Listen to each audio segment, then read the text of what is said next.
first down. Busy through the air in the first half, and he gets things going here with a touchdown. Plenty of room for Albert. A beautiful cut into the end zone. Hernandez around the corner.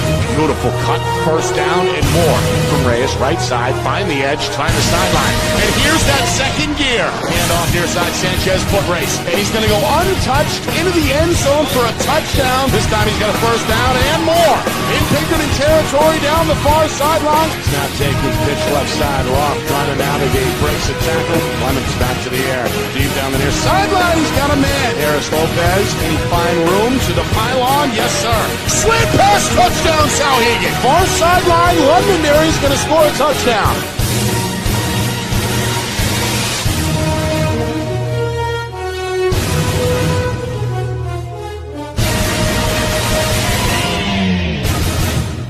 Nick Anastas, Steve Beals with you. It's our Friday Night Lights New Hampshire Game of the Week, presented by Beals Insurance. BG and Pinkerton, two teams with just one loss on the season, two Division I contenders, meeting under the lights here on a Saturday night in mid-October. Week number 7 on the NHIAA schedule, a 9-week regular season, so down the stretch we go. Both teams love to run the football. They're physical, feature great athletes in the skill set positions. Steve, something's got to give tonight. Both these teams potentially could meet again in the postseason, so that's a factor as well. But I think both teams really want to get a win, want to play well, and want to go hard tonight no matter what the circumstance, right? Whether that's true or not, I can't imagine, Nick, when they actually get on the field that they're going to be able to hold the throttle down. So I don't know how you do that. Right. I doubt very much the coaches are going to want to get out of the playoff mentality where they're out there putting their best stuff out and continuing to build the program. Nobody's going to want to go home and be a loser tonight in this game. So although in talking to people ahead of time, well, this game doesn't mean anything, it doesn't mean this, it doesn't mean that, they're going to wind up playing each other anyway. That all may be true, Nick, but at the end of the day, when the ball's kicked, all bets are off as far as I'm concerned. Plus momentum as well. Both these teams bring winning streaks into the game. BG, their lone setback was back against Londonderry in Week 3. Pinkerton fell to Londonderry the next week in Week 4. So here we are, Week 7.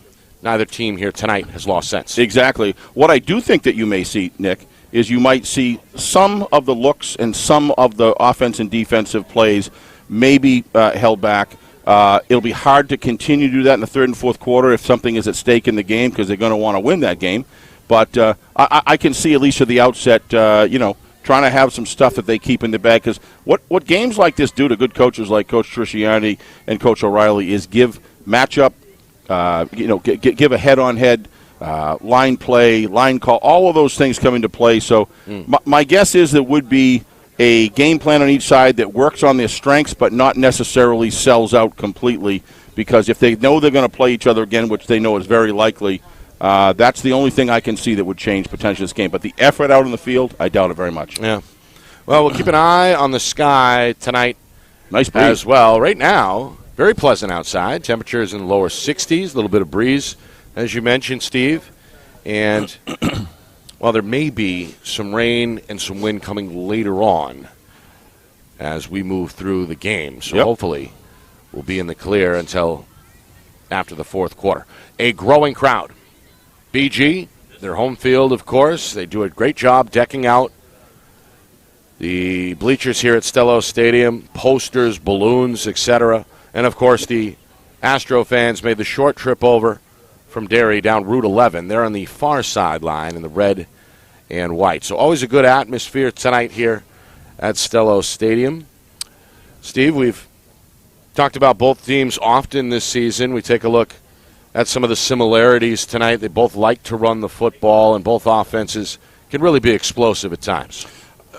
Without a doubt, Nick, the culture of each team, their desire is to run the football and then create passing opportunities, whether, John, from the spread. It's the same concept or the same mindset is to run the football. They also have their strengths built around. Their offensive lines on both of these teams are very solid. The running back situation is very solid. And pass is really, after you run the ball well enough that you can get some openings and get some DBs cheating up so they can run some sort of a play action or some sort of a deep pass and get behind the defensive backs. I would expect a lot of work on the running game tonight. And as far as we were talking earlier, if we're going to get rain at 8:30, a running game may help us get this game in. Right. So from what they're saying, from what our cameraman and tech, on the field tech, John Barron said it looks like it's coming around 8:30. But with these two teams, it could be done by then. So We'll see. All right. Well, both teams run the ball, but in different styles. As you mentioned, Steve. BG under junior quarterback Matt Sanasuazo like to spread it out. Sanasuazo, big part of the run game, as well as classmate tailback Charlie Bellavance, the two leading rushers this season coming in. Pinkerton, more traditional under center. Wingback Nate Campos, veteran starter, the senior under center.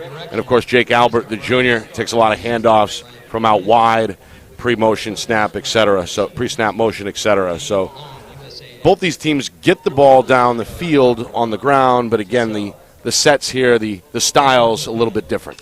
Well, you've got I've always liked in high school a quarterback that can run the ball, Nick. I think that's when you've got a guy like Sanasuazo and you put him getting the ball every single snap.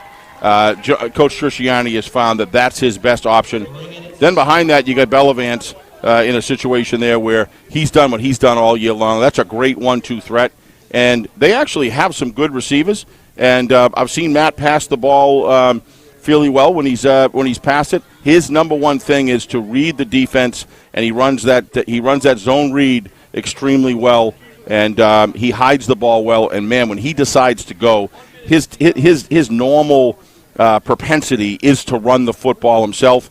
And if they start overplaying him, that's where he's got Charlie Bellavance right at the helm, right next to him there. So on the Pinkerton side, they have excellent line. They've got great tackles. They've got excellent guards. I love watching the two guards play, Nick. I think they do a fantastic job.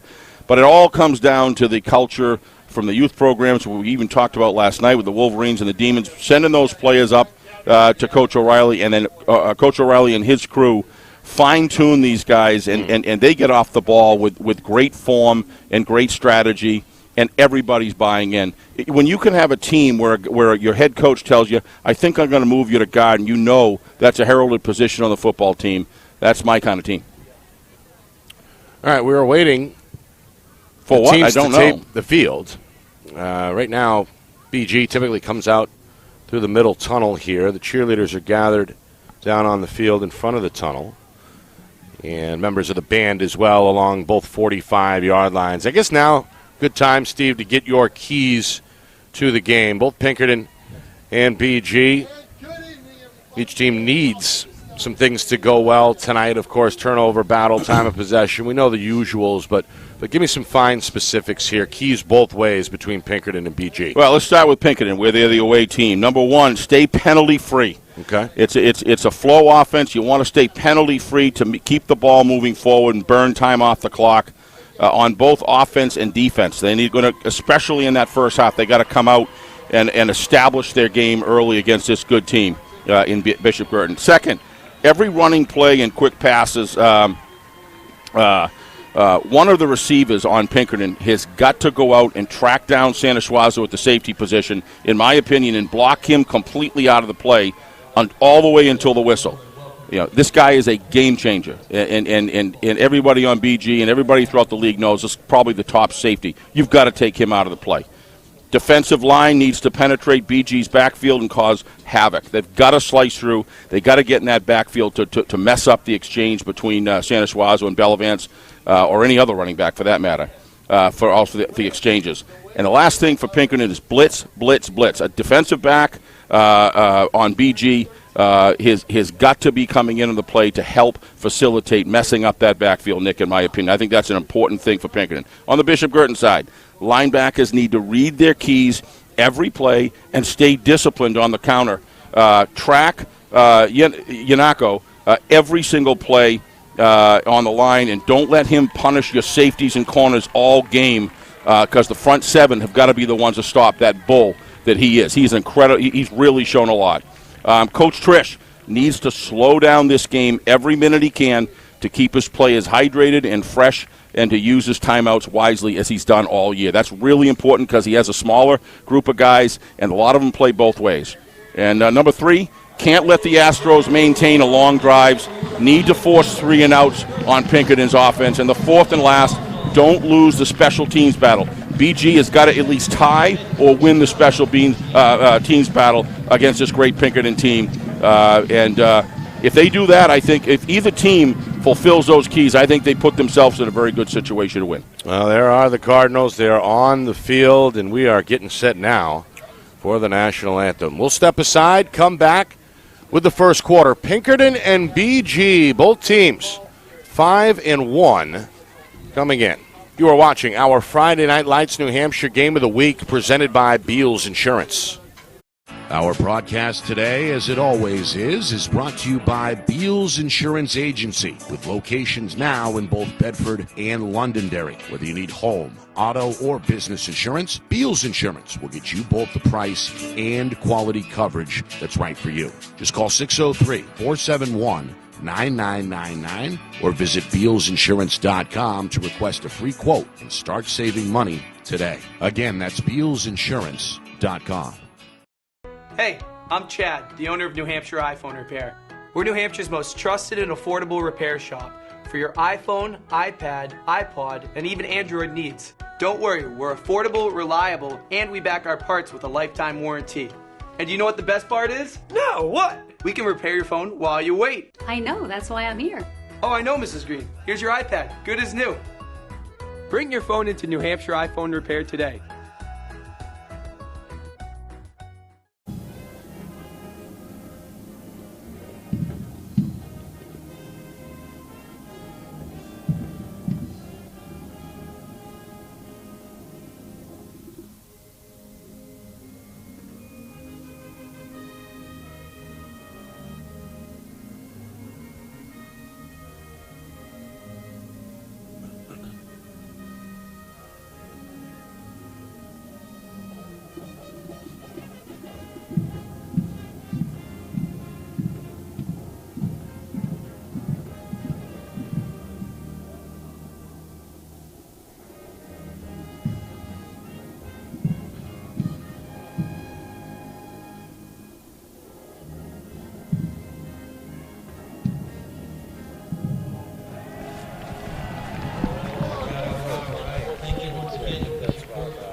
All right, back here in Nashua, Nick Anastas, Steve Beals with you. It's our Friday Night Lights New Hampshire Game of the Week between the Pinkerton Astros and the Bishop Guertin Cardinals. We appreciate those of you watching on our YouTube channel, FNL-NH Media. Of course, live tonight. And anytime after that, you want to check out the archives. Our videos, of course, are on the channel. Again, that's FNL-NH Media. Tonight's broadcast brought to you by Beals Insurance Agency and also by Ulster Property Services. Now booking for fall cleanup, snow services, and interior home renovation projects. Contact Ulster Property Services at ulsterpropertyservices.com. Serving southern New Hampshire since 2012, Ulster offers commercial and residential landscaping and hardscaping services. Again, that's ulsterpropertyservices.com. The coin toss, BG in their home green and golds. The Astros in their road whites with the red lettering and silver helmets. Longtime head coach / athletic director Brian O'Reilly on that far sideline, while John Trisciani Jr., now in his 4th season, head coach on the home sideline for the Bishop Guertin Cardinals. Yeah, he's been both of these coaches kind of a tale of two generations there. One coming up, one who's been obviously a seasoned veteran and certainly a legend in New Hampshire. But I can tell you, he's known all the way down the South Shore of Massachusetts. Pinkerton's gone through all through these decades and played out of state games against very tough competition in the past. I remember, I told you, my dad remembers coming up and play Brockton High School, coming up and playing Pinkerton and right. Central and all that. So these guys very proud of their teams. And I think they've got their teams playing at extremely high levels. No surprise two of the there. better teams in Division I. Again, 5-1. The record for Pinkerton in the Southern Conference. BG in the West at 5-1 in first place. And most likely these two teams will be paired in the first round of the upcoming 8-team Division I tournament come playoff time. That's most likely, but you never know. Still a couple of weeks of regular season I agree with you, Nick. Yeah. After this. So one of the things I mentioned about Coach Trisciani as well, I mean, this is a guy who took the team and was very lean when he took it over. Yeah. And he has patience beyond his years as far as I'm concerned, and commitment. Yard line up across the 35 and with room, and now turning on the Jets is Don Terrio. The 5'7" senior is going to take the opening kick to the house for the touchdown. Wow. Pinkerton on the board just 10 seconds in as Yannico finds a hole, explodes through it for a 70-yard touchdown return.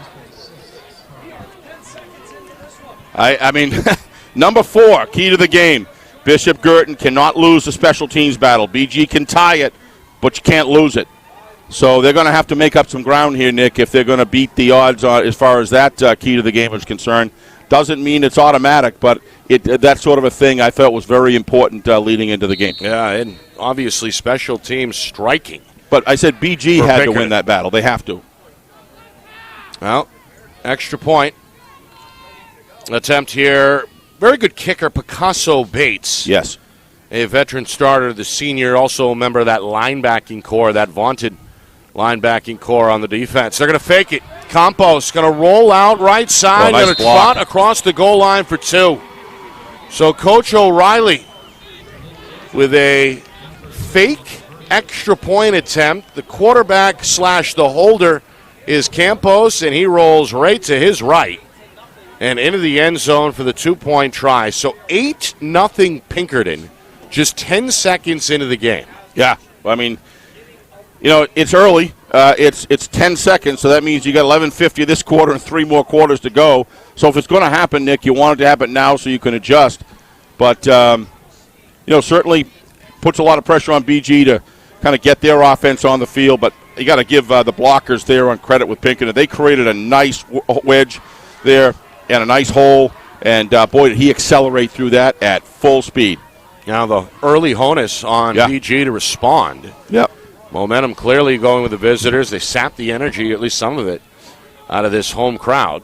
By the way, there is a standing student section from Bishop Guertin. They're in pink tonight. Of course, it's Breast Cancer Awareness Month. We saw that last night out in Exeter when Bedford beat the Exeter Blue Hawks 15-13, an instant classic last night. You predicted that. You said that. Field goal, the difference with just 3 seconds left. Do you remember in your opening you said this could be an instant classic? You were right. And it was. Meanwhile, another squib kick. BG not going to take any chances. That's Chase Amaral, the junior. Dives on top of it at about the 29-yard line. That is where we get our first look at Matt Sanasuazo and the offense. The junior captain back at the quarterback. He's played well really all season long. A factor in the run game, a factor in the passing game. And right now already directing the troops along the line of scrimmage in communication with Coach Trisciani. So it'll be 1st and 10. We'll see a 3-man front here tonight defensively most of the way from Pinkerton as well. Yep. But they're with one of your favorites over the nose of the football, Steve, Jason Santuccio, number 65 in white. I was able to talk to somebody about him that football means a lot to this young man. He plays like it every play. He's one of the captains, and on first down, look at that. A run coming right at him, and there's a tackle. A carry for Ethan Schmeilecki. Climetchi lucky to get back to the line of scrimmage. Deflated by 56. The Pinkerton linebacker, Anthony Terenzio, another captain, number 56 in white. So Terenzio, a good tackle. Still a 1-yard game in the end, though, by Schmeilecki. Yep. And now BG facing a 2nd down and 9. First minute of the action, already an 8-0 Pinkerton lead on the board. Sanasuazo, fake handoff, keeps it himself left side, able to shimmy It's amazing. His way up to about the 34-yard line. Tackle out of the backfield by Russell Patrikis. Amazing to me, Nick, how he obviously should have lost a yard there, and he fights his way 5 more yards down the field. He's just such a great runner. He got great balance. Great athlete as well. Sure Remember is. that Bishop Guertin basketball team last season that won the championship? He was a sophomore on that team. His older brother was a senior. And well, now again, Coach Trish going to take his time. Yep. And maximize the play clock here. Minute and a half gone by first quarter. 3rd down and 5. Santa Suazo going to throw for the first time. It's caught in the flat right side. That's First close down. to a first down. Needs to get to the 39. That's about where they tacker Almirall. And it is a first down for BG. Just shy of the 40. So Chase Almirall, he covered up that squib kick a moment ago on the kickoff. He makes the catch out of the slot to move the sticks on 3rd down. BG, as you said, Nick, certainly continuing following the last game we saw him take a lot of time off the clock per play. Handoff up the middle. And again, not much. Met at the line of scrimmage. The linebacker, Jack McKiernan, also the fullback, senior. Yep. Say his name a bunch tonight, just a 1-yard gain. The energy on the line play, Nick, looks to me like Pinkerton is, at least in the trenches, looking to be the bigger aggressor, and it's paying off for him. Schmeilecki, the carry. 2 carries early for the sophomore. They fake to him here. Santa Suazo on 2nd down goes up the middle. Wow. Across midfield for a first down. You see that, Nick? He looked down and saw four defenders running to that left side, and he just turned on a dime and went to right of the center there, and he can pick up a seam very, very early. Tackle by Yanako, an 11-yard pickup on 2nd and 9, resets the sticks. And now 1st and 10 coming from the Pinkerton 47-yard line. 3 minutes in, 8-0 Astros. They score on the opening kickoff if you just joined us. 70-yard return by Don Terrio. Schmeilecki, right side, jump cut at the 45. They're going to land at about the 43-yard line. A good first down pickup, running right side that time. Yeah, left guard had a great seal block on the inside, Nick, which just stacked everybody up. The linebackers were close up to the play and blocked off the angle of attack. And nice run there. I like the choice of the play that came from the sidelines there. And again, Coach going to get his guys up to the line and then take their time getting the play call in. Santa Suazo now ready. 3 receivers set, 2 strong side left. Pinkerton showing blitz, they back off. Snap taken, quarterback keeper right side, and again inside the 40. Goes Santa Suazo, crunched at about the 38. It'll be about a yard and a half shy here to set up a 3rd and short, 4 minutes in. Yeah, nice job by Santa Suazo with that forward lean, Nick. As soon as he turns upfield, he lowers his shoulders, head up, shoulders down. Very, very safe, but very difficult. Makes it difficult to bring down at the spot. He usually bowls his defenders over, grabs 2 or 3 extra yards on every play. Officially a 3rd down and 1.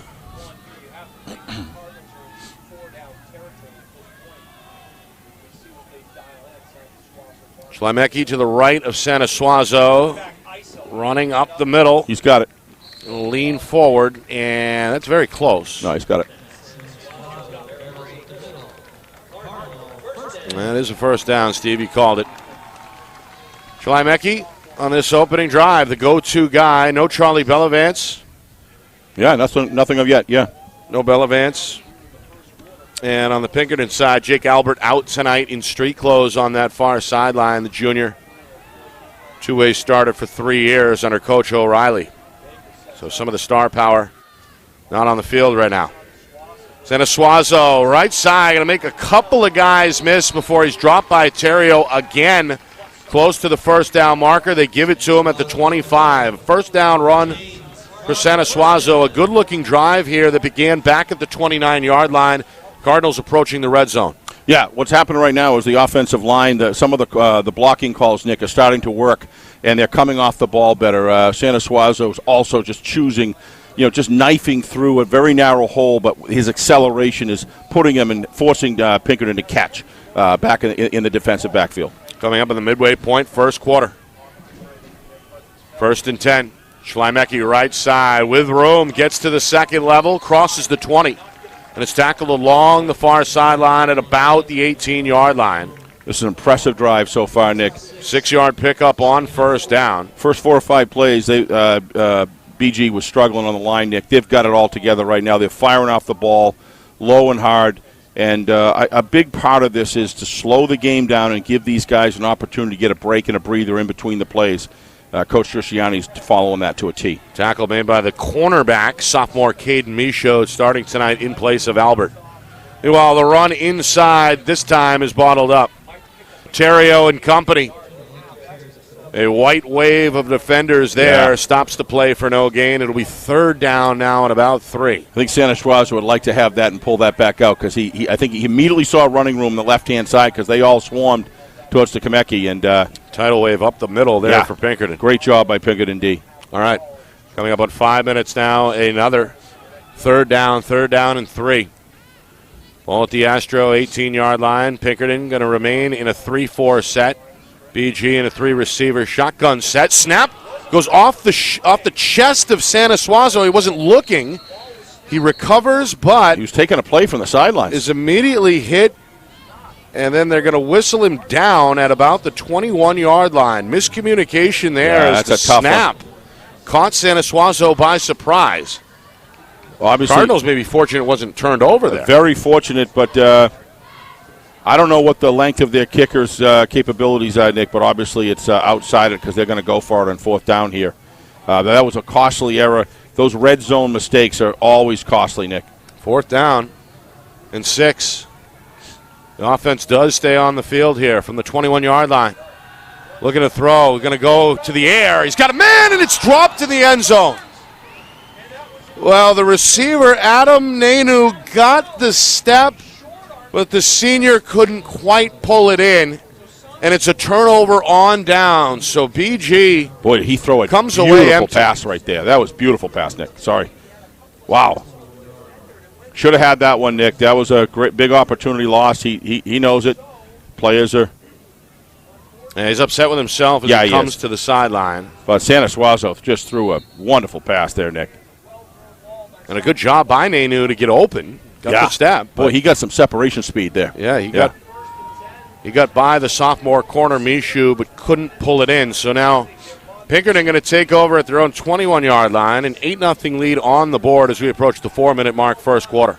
Capos on the rollout, takes a hit out of bounds, driven out by Lucas Baker wearing that's Jacob Baker, Lucas's younger brother. Jacob, of course, formerly the vaunted left tackle, now Steve wearing number 84 tonight after making the change to tight end. Yeah, if you look at the replay there, you'll see Baker gets tied up, pushed inside, and his extension, strength, and just athleticism and will forces him outside, and he chased that down. That very easily, with a defensive end not of his caliber, that would have been turned around the corner, Nick, for a lot more yardage. What a terrific defensive recovery. Yeah, he's a great two-way player. As we mentioned, a starter on offense, the left tackle, one of the key members of the defensive line as well. First carry up the middle.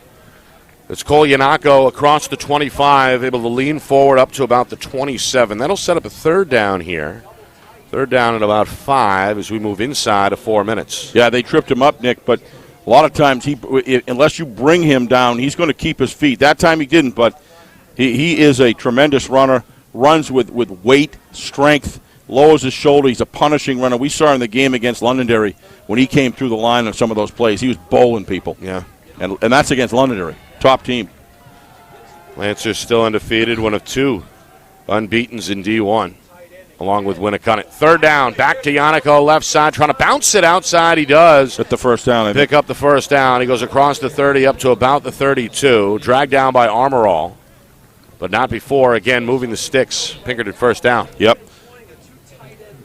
Defenses on both these teams, BG's doing a good job flowing to the play, Nick, with multiple bodies. And their backside discipline. We talked about that in one of the keys of the game. Been watching the backside backers and the backside defensive end, and they're doing a good job, at least so far. Staying disciplined. BG in a 3-4 on the 1st and 10. Up the middle. That's Terrio. Up over the 40, very close to a first down. A little shy in the end to set up a 2nd and 1. Terrio took the opening kick. Yeah. Over 70 yards to the house to put Pinkerton on the board. They faked the extra point kick and rolled the holder/quarterback Campos out for the right side run. So 8-0 Pinkerton the score. BG responded with a lengthy drive that stalled after they approached or got inside the red zone and turned it over on down. So Pinkerton now on drive number 2. They go back up the middle. This is Terrio again. He gets through the line quick. And he's up to about the 45-yard line. Terrio not fullback big, Steve. He's 5'7", 165, but he can line up anywhere in the backfield. Yeah, again, you can do a lot at 165 depending on how strong and how the kind of numbers you do in the weight room. And if you look at him is it Yanako, right? Yanako. You look at the two of them, they run hard. You can tell they've been working hard since January in the conditioning program.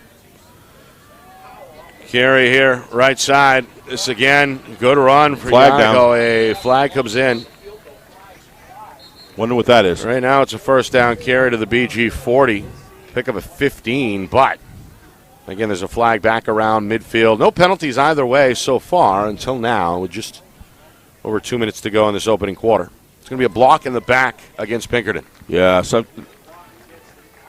didn't see it, Nick. I just saw the whole interior was just stacked with people, and ref must have seen it. He was very deliberate about the flag, so sometimes I wish we had a number we could get up here, but I'm going to bring it back. That's going to be a costly penalty for BG, but it is first down. So right. If you're going to have one of those penalties, have it on the first down. Looks like 1st and 14 coming up from the Astros' own 41-yard line. Yeah. Clock resumes, now inside of 2 minutes.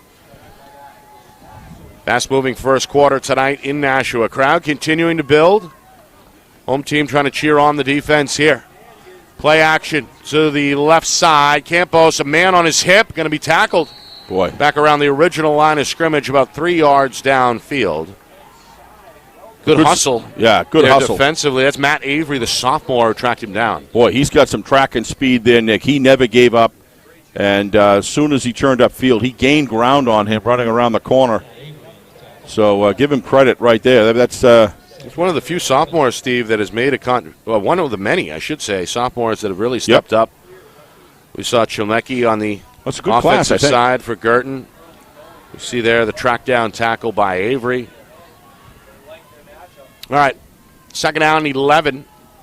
Inside give and a power run up to midfield. BG looking to strip the ball there, Nick. That again is Terrio. It's a big play here. Both Terrio and McKiernan over the course of the season, Steve, really take those inside carries and be productive. I would be surprised if they don't get a first down here, Nick, that he doesn't go for it in 4th down. Final 30 seconds. Opening quarter, 3rd and 6 officially. From midfield, Campos under center, double wing back. BG crowds the line defensively. The handoff is right side, and a good cut. Wow. Yanako, first down, and then some. Breaks free of a tackle at the 30. Foot race far sideline, hit at the 25, and forced out shy of the 20. A touchdown saving tackle made by BG's Luke Korkalakis. The senior may have kept Yanako off the board there, but either way, a big pickup on 3rd down. A first down now coming just out shy of the 20 at the 21-yard line.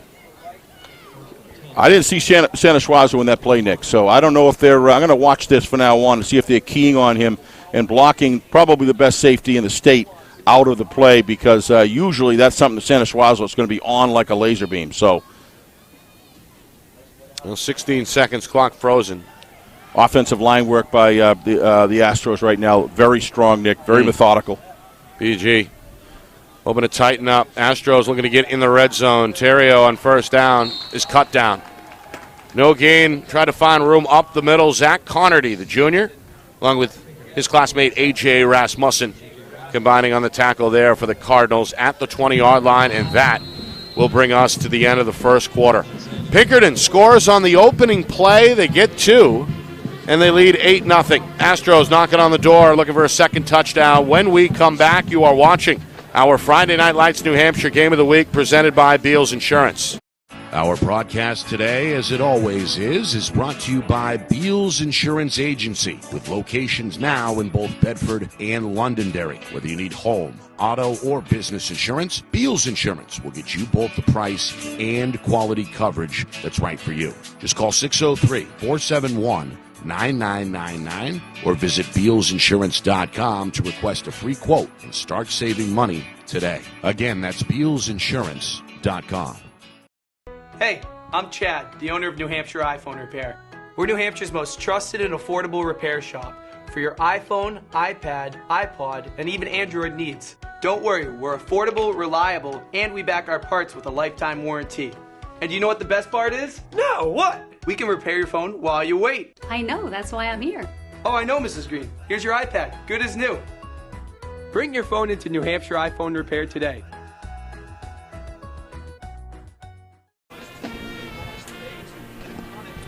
Well, back here, start of quarter number 2 in Nashua. Nick Anastas, Steve Beals with you.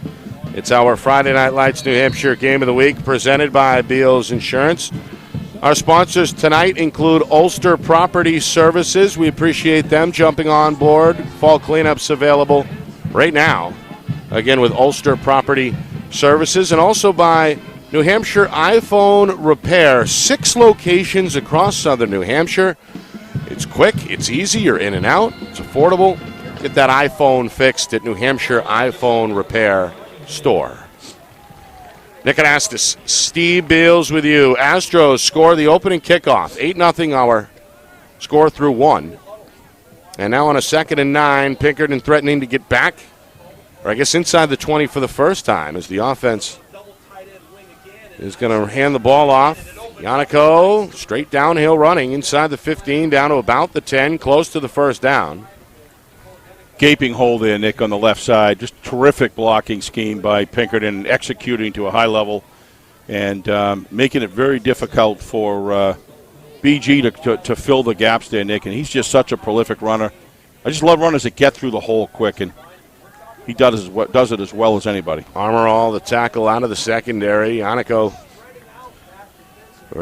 looked good in that first quarter. Meanwhile, flags are going to fly.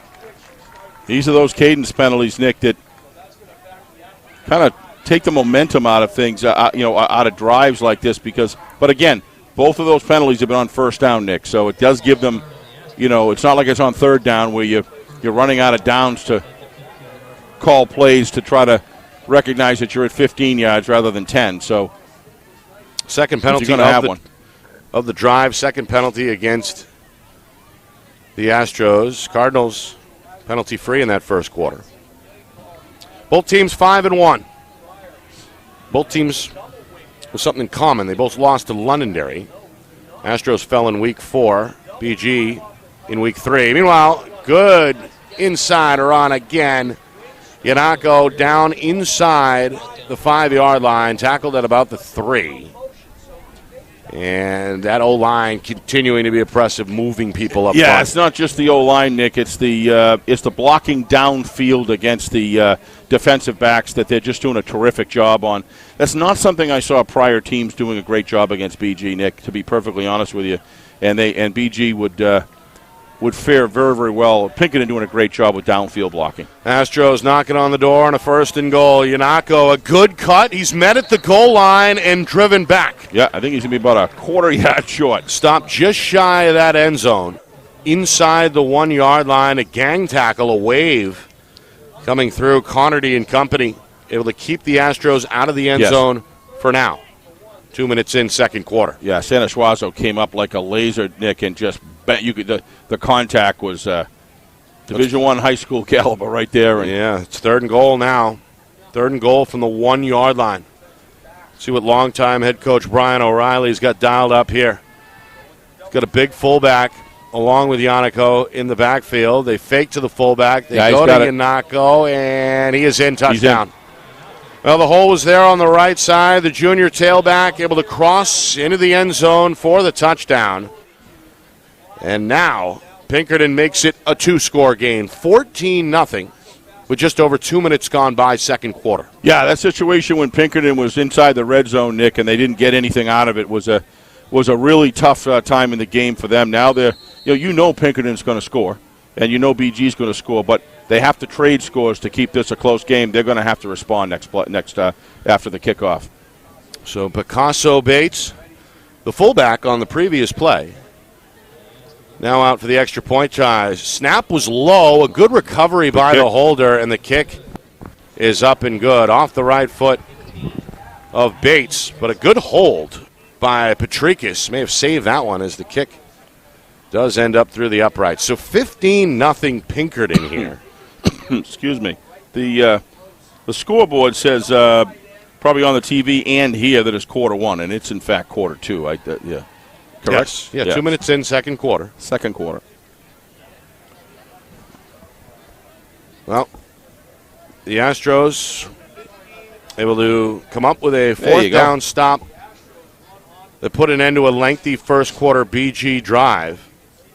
And then they go back and take it 80 yards over the course of nearly 10 plays and get into the end zone on a 1-yard touchdown run by Cole Yanako. So there it is. He's been impressive, Nick. He has. Yeah.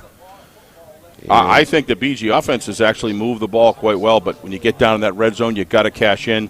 What this is a special teams play, and then in the red zone and not scoring. This game could very easily be 7-7 or 8-7 right now if you take those two things out. And when you have two great football teams, that's Pinkerton's doing a great job just punching it in. The power of these runners and the blocking up front they're getting is outstanding when they have the ball. BG's doing a great job on offense as well. It's just got to finish. I love this kind of football, Nick. Here's Bates. Line drive. Scooped up at the 15-yard line. Left side run for Santa Suazo, trying to seek the 30-yard line, seeking the 30. Stop shy, just about at the 29-yard line. Terrio on the tackle. Yep. So, BG, one possession in that first quarter. To your point, ate up a lot of clock, 6-7 minutes. Yeah, just had to cash in. If they cashed in here, this would be a very different ball game right now. Ran out of gas at about the 20-yard line.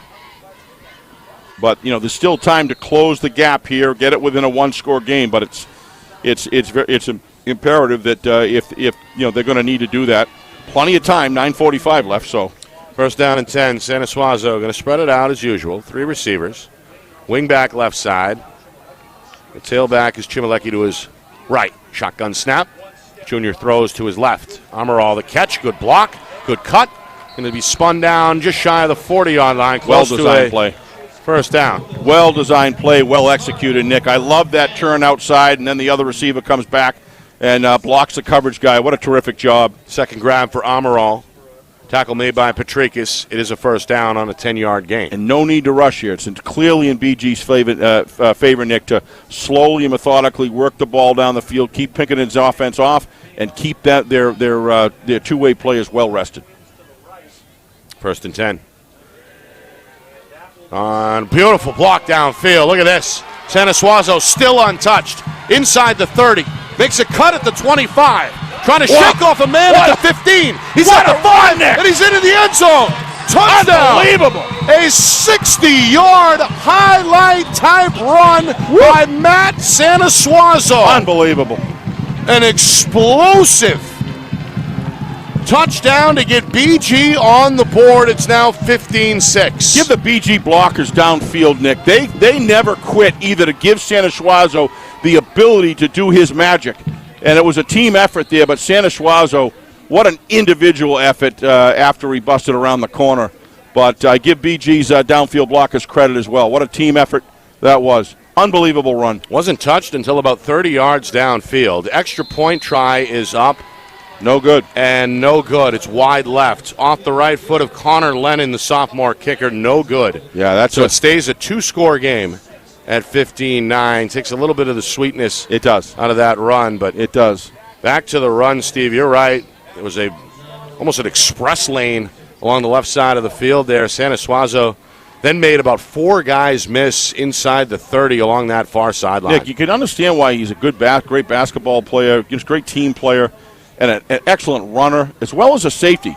There's commonality between running the ball and actually being a safety against it, because you've got to know how to avoid bodies, how to read read the people coming at you, whether they're trying to tackle you or whether they're trying to block you. Santa Schwazo makes 100% efficiency of every single move he makes, and he makes it count. Just a highlight style run there by Santa Schwazo. A gorgeous 61-yarder. So sure was. Now it's on Pinkerton to respond. They've still got their 2-score lead intact, 15-6. Just 3 minutes into this second quarter.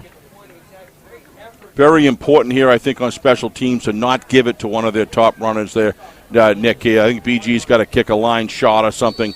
Try to get it inside the 30 if they can, but not let one of their normal players that they're looking. There you go. That's probably a wise move right there. Squibb, Patrikas, 35, hit at the 40, going to power up to the 45. Good run by Patrikas there. Got about 10 yards or so with BG's Cody Szymanski on his hip. Yeah. Took Szymanski for a ride, and whoever else wanted to jump on the train. A good power return to set up Pinkerton with good field position. Yep. Just shy of midfield at their own 45. Defense got to come up big here for BG, Nick, if they're going to. That extra point kind of, like you said, great word to describe it, took the sweetness out of it, but a good defensive stand 3 out, get the offense back on the field. But Pinkerton, offensive line, has just been stellar so far. And their runners, there's just a great field between the line, Nick, and the runners. We're just getting through the hole quick, and everybody's going on all cylinders here. Campos back under center, facing a 4-man front on first down. The Cole Yanako train continues to move here as the junior gets another carry. Good cut on the right side. Leans up to about the 48-yard line to pick up a 3 to set up a 2nd down and 7. Yep. Timeout on the field. It's going to be the first charged timeout of this first half either way. Pinkerton. Coach O'Reilly wants to talk to the offense. 2nd and 7 on the way. Yeah, I mean, it's not too hard to figure out here, Nick. BG's got to stop them. Don't want to get over 2 scores, ahead, or it'll actually be 3 scores if they can pull out a 2-point conversion. If Pinkerton can get in the end zone, but important part of a game. I mean, it's if you've just got to put that opening play up. You got to start playing. Starting out the game -7 is never fun, but it was, the whole game's ahead of them. We'll see what can happen here, but Pinkerton is just.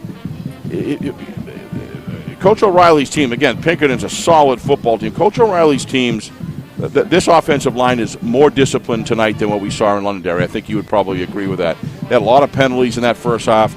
They had a couple, but they weren't those killer penalties at the wrong times. They've only had 2. I think by this time in that game, the last one we did at Pinkerton, there was probably 5 or 6 penalties. Right. So, they're going to happen. There's no question. Just you want to keep them at a minimum and never do them on 3rd down. And you want to see improvement as the season Absolutely.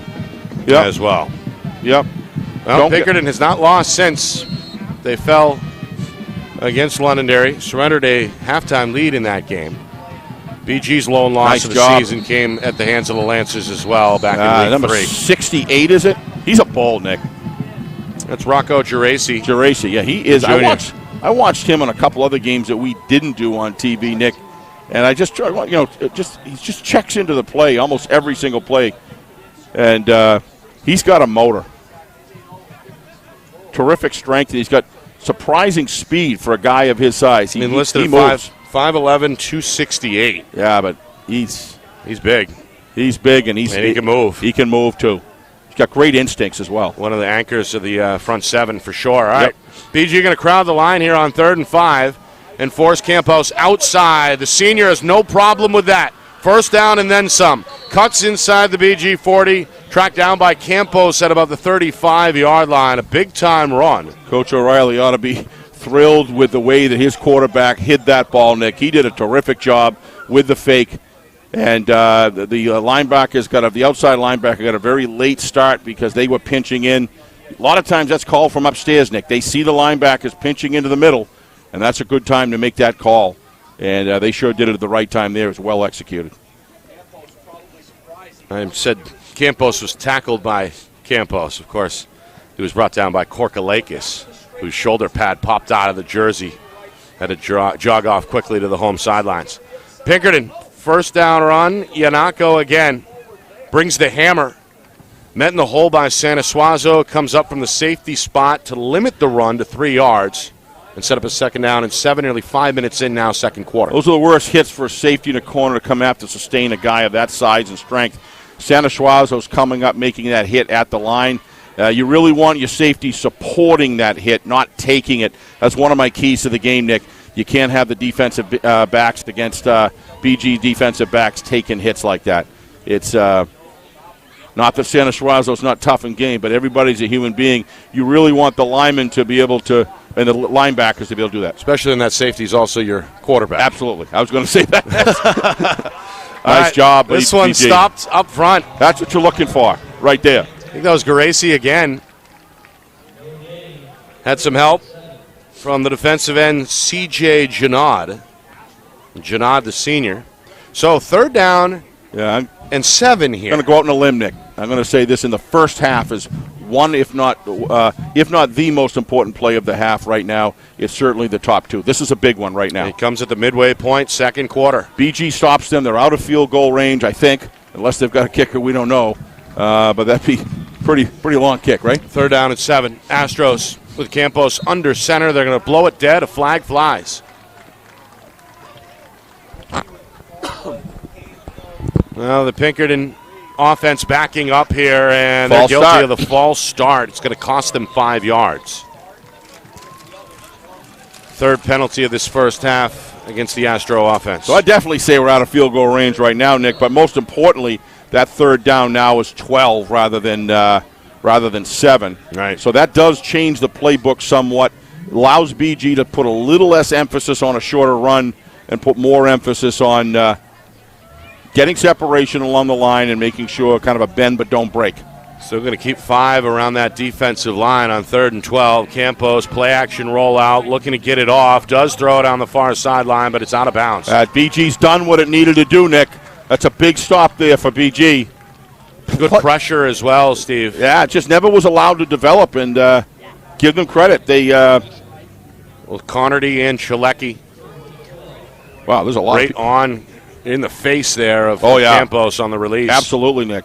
A lot of people watching the game tonight. Thank you, viewers. We love having you. Yeah, we appreciate you jumping on with us. Friday Night Lights, New Hampshire's Game of the Week, presented by Beals Insurance. We're on YouTube. FNL NH Media is the channel. FNL NH Media on YouTube. Hit the subscribe button. We appreciate it. Heading towards the 2,000 subscriber milestone. Looking to do that before the end of the season, right? A couple of new sponsors on board tonight as well. Ulster Property Services and New Hampshire iPhone Repair. Thank you, guys. All right, they're going to punt here, Steve, to no surprise. This is Bates from midfield. Oh, nice kick. That's an excellent kick. High, spiraling towards the end zone. Going to take a bounce just inside the end zone. He can do a lot of things, can he, Nick Bates? You said it earlier in the game. He's got a lot of – to have a kicker like that. He's the punter, he's the kicker, yep. And, he's also the fullback and one of their linebackers. One of the linebackers, so. All right, they're going to bring this out to the 20. I think we saw a little of that last night with number 7 on Bedford, didn't we? We did. What a game that was. Yeah, an instant classic out in Exeter. The Bulldogs kick a field goal with 3 seconds left to beat the Blue Hawks 15-13. You can watch that broadcast in its entirety on our YouTube channel, FNL NH Media. Joe Michael, the quarterback, also the kicker. 3 field goals last night. Put his team into position as well on that fourth quarter drive. Just a great game to watch as a fan, for sure. All right, just outside of 5 minutes until halftime here in Nashua. Cardinals begin 1st and 10 at their own 20, and they won't get anything here. Nope. There's my man under there, 65. It's the nose tackle, Santuccio. Love that kid. He just plays, Nick. He's one of those guys that just checks in so much of the game, but doesn't get a lot of calls. But on Friday Night Lights, I know you love him too. He's going to get him because he just earns. He digs in and anchors and makes. If you're a linebacker, you love having a nose guard like him. Yeah. Yeah, built low to the ground. Coach O'Reilly praised him. Oh, yeah. I mean, when he we knows. spoke with Coach O'Reilly. FNL Gridiron Thursday nights at 6. He likes real football, does Coach O'Reilly. Yep. All right, 2nd down and 9. Clock ticking.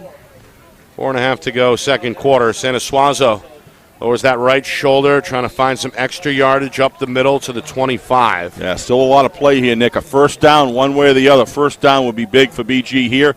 Pinkerton, on the other hand, a stop would be equally as big for them. They'd give them plenty of time here with 3 timeouts in the bag for both teams to be able to work the ball down the field. So Pinkerton used 1.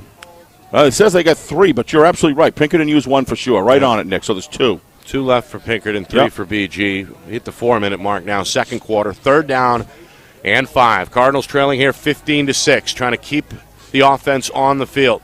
Pinkerton would love to get the ball back. They were waiting the 3-4, snap. Handoff. No, fake handoff. Sanasuazo right side, shimmies across the 30. They got what they wanted. And dives for the first down. Stopped at about the 35-yard line. They keep it in the hands of their best player, and he's able to deliver the first down. I don't know if you saw number 20 from Pinkerton, Nick. That's Mishu, the corner. Mishu, yeah. He was. Did you see him? He was darting backwards, literally turned his body, ran deep. I don't know what that was for, but they must have seen something from upstairs and told him they wanted him to get back in a deep set. He's playing in place of Jake Albert out in street clothes on the sideline tonight. All right, run up here. Steve sets up a 2nd down and 7. Yep. I think this is almost Chmielewski again. I think they're reading what the receiver does. If the receiver doesn't bolt, what he does is they want to run him back to make sure that if Sanasuazo can't break something, or if he tries to break something, or he looks like he's going to go all the way, there's somebody back there to I'm assuming that what that's for. He's reading what the receiver does and reacting to it. 3 minutes to go. That's first half. Those are soft coverages. Pinkerton right there. showing blitz. Sanasuazo rolls right, eyes downfield. Now got a tuck and run across the 40, drag down, shy of the first down marker. He's close though, about a yard short. It looks like, Nick. Santuccio, good pursuit, tracked him down. Does prevent the first down. 3rd down and 1 at the 44 on the way. 240 left, right? Yep.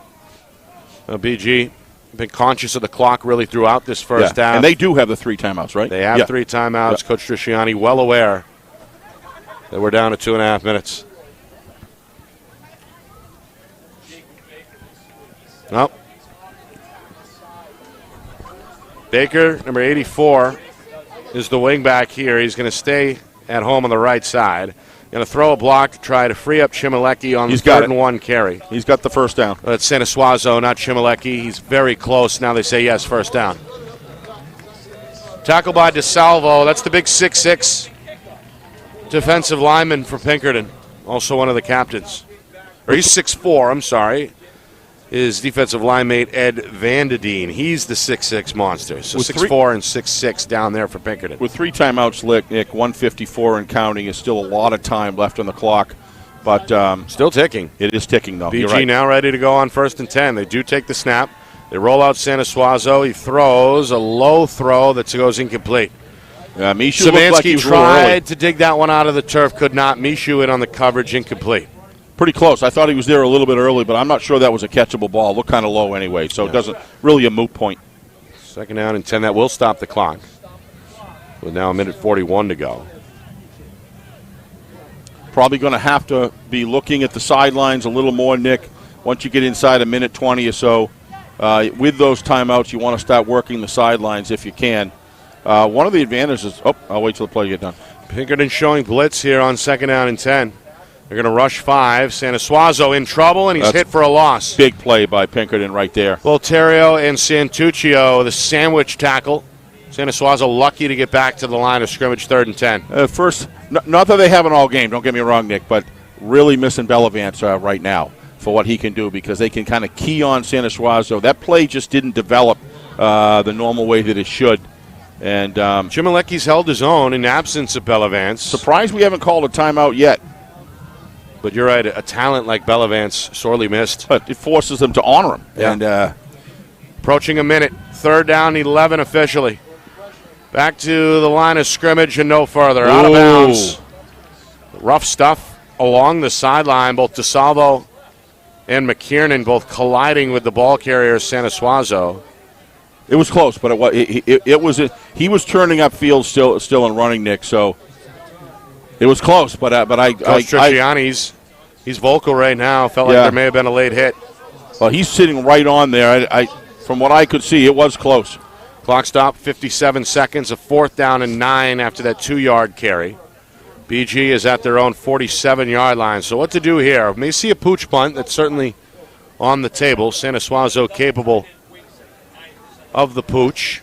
If they do nobody back for Pinkerton right now, I wouldn't be surprised if we see a punt. Instead, coach is going to use a timeout here. First charged timeout by the Cardinals. Yeah, let a lot of time run off the clock. I don't know what the strategy is, but it depends on what plays Coach Trisciani has in his pocket there to run. But probably around 140, 130, Nick might have grabbed one of those timeouts to slow things down a little bit and think about going forward. But he may be looking at things where I don't want to give Pinkerton enough time to do anything while we're in our zone. And there's a strong reason for that. I can see it. The more I think about it, he wants to get into halftime. If we can score, we can get a first down here, great. Get in their territory, move them out. But in that situation, the more I think about it, I can understand. Right. Yep. Coming up at halftime, a look back at the first half. Recap. Some stats, if we can get a hold of them. We'll get Steve's keys to the second half as well. Oh, boy, I didn't write those down. Those will have to come out of my head. All right, Scary place. Two each, yeah. Spooky world. We'll also take a look back at some of the out-of-town scores from last night and earlier today. That's all coming up at halftime. All right. Both teams 5-1. How did we get here? It's 15-6 Pinkerton. Astros scored in the opening play. A 70-yard kickoff return for a touchdown by Don Terrio. Got a 2-point try to make it 8-0 through the first quarter. Stretched that to 15 with a 1-yard Yannico touchdown run. BG on the board in highlight fashion, a 60-yard scramble run by Santa Suazo. And the extra point try failed. Now a timeout is going to come from Pinkerton.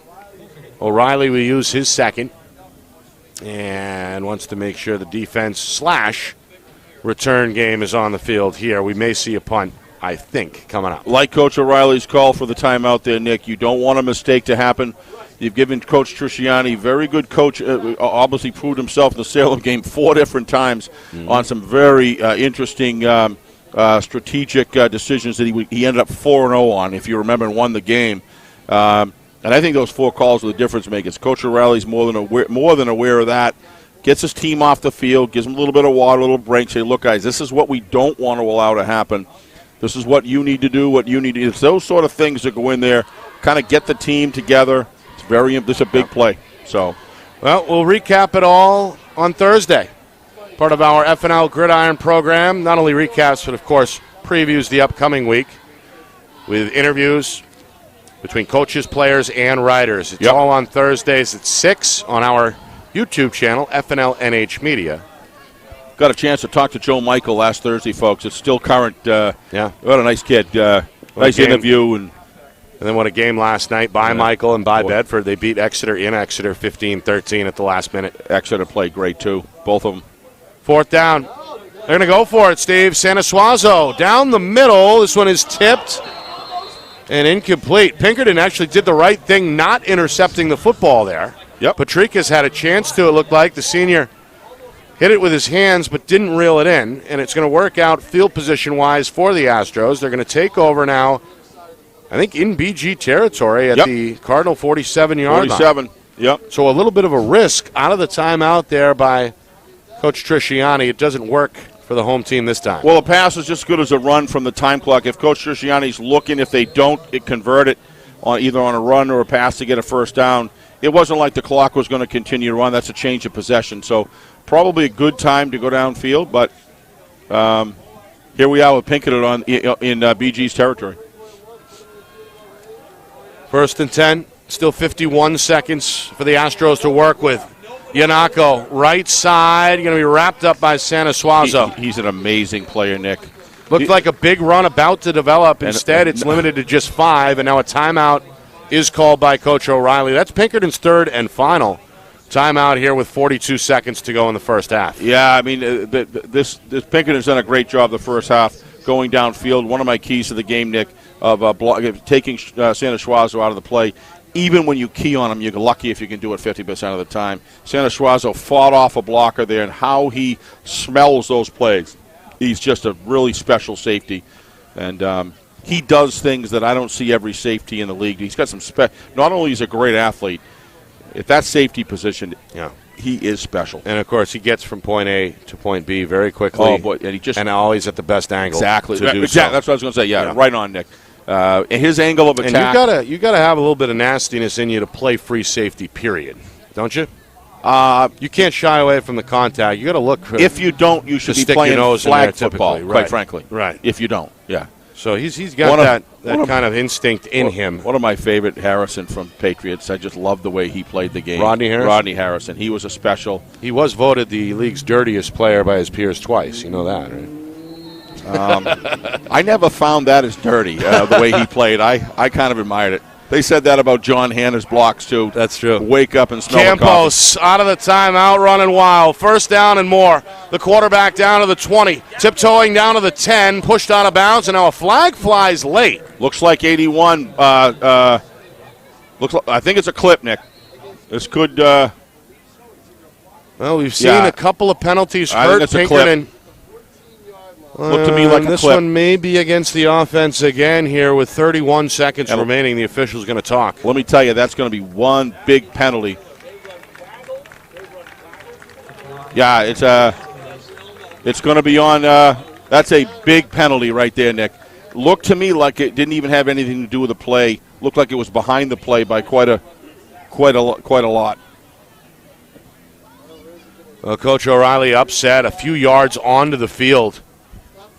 On that visitor sideline, the 44-year head coach disagreeing, I think. It's going to be a personal foul here, Steve. Yeah, I saw a BG play around the 27, 28-yard line, Nick.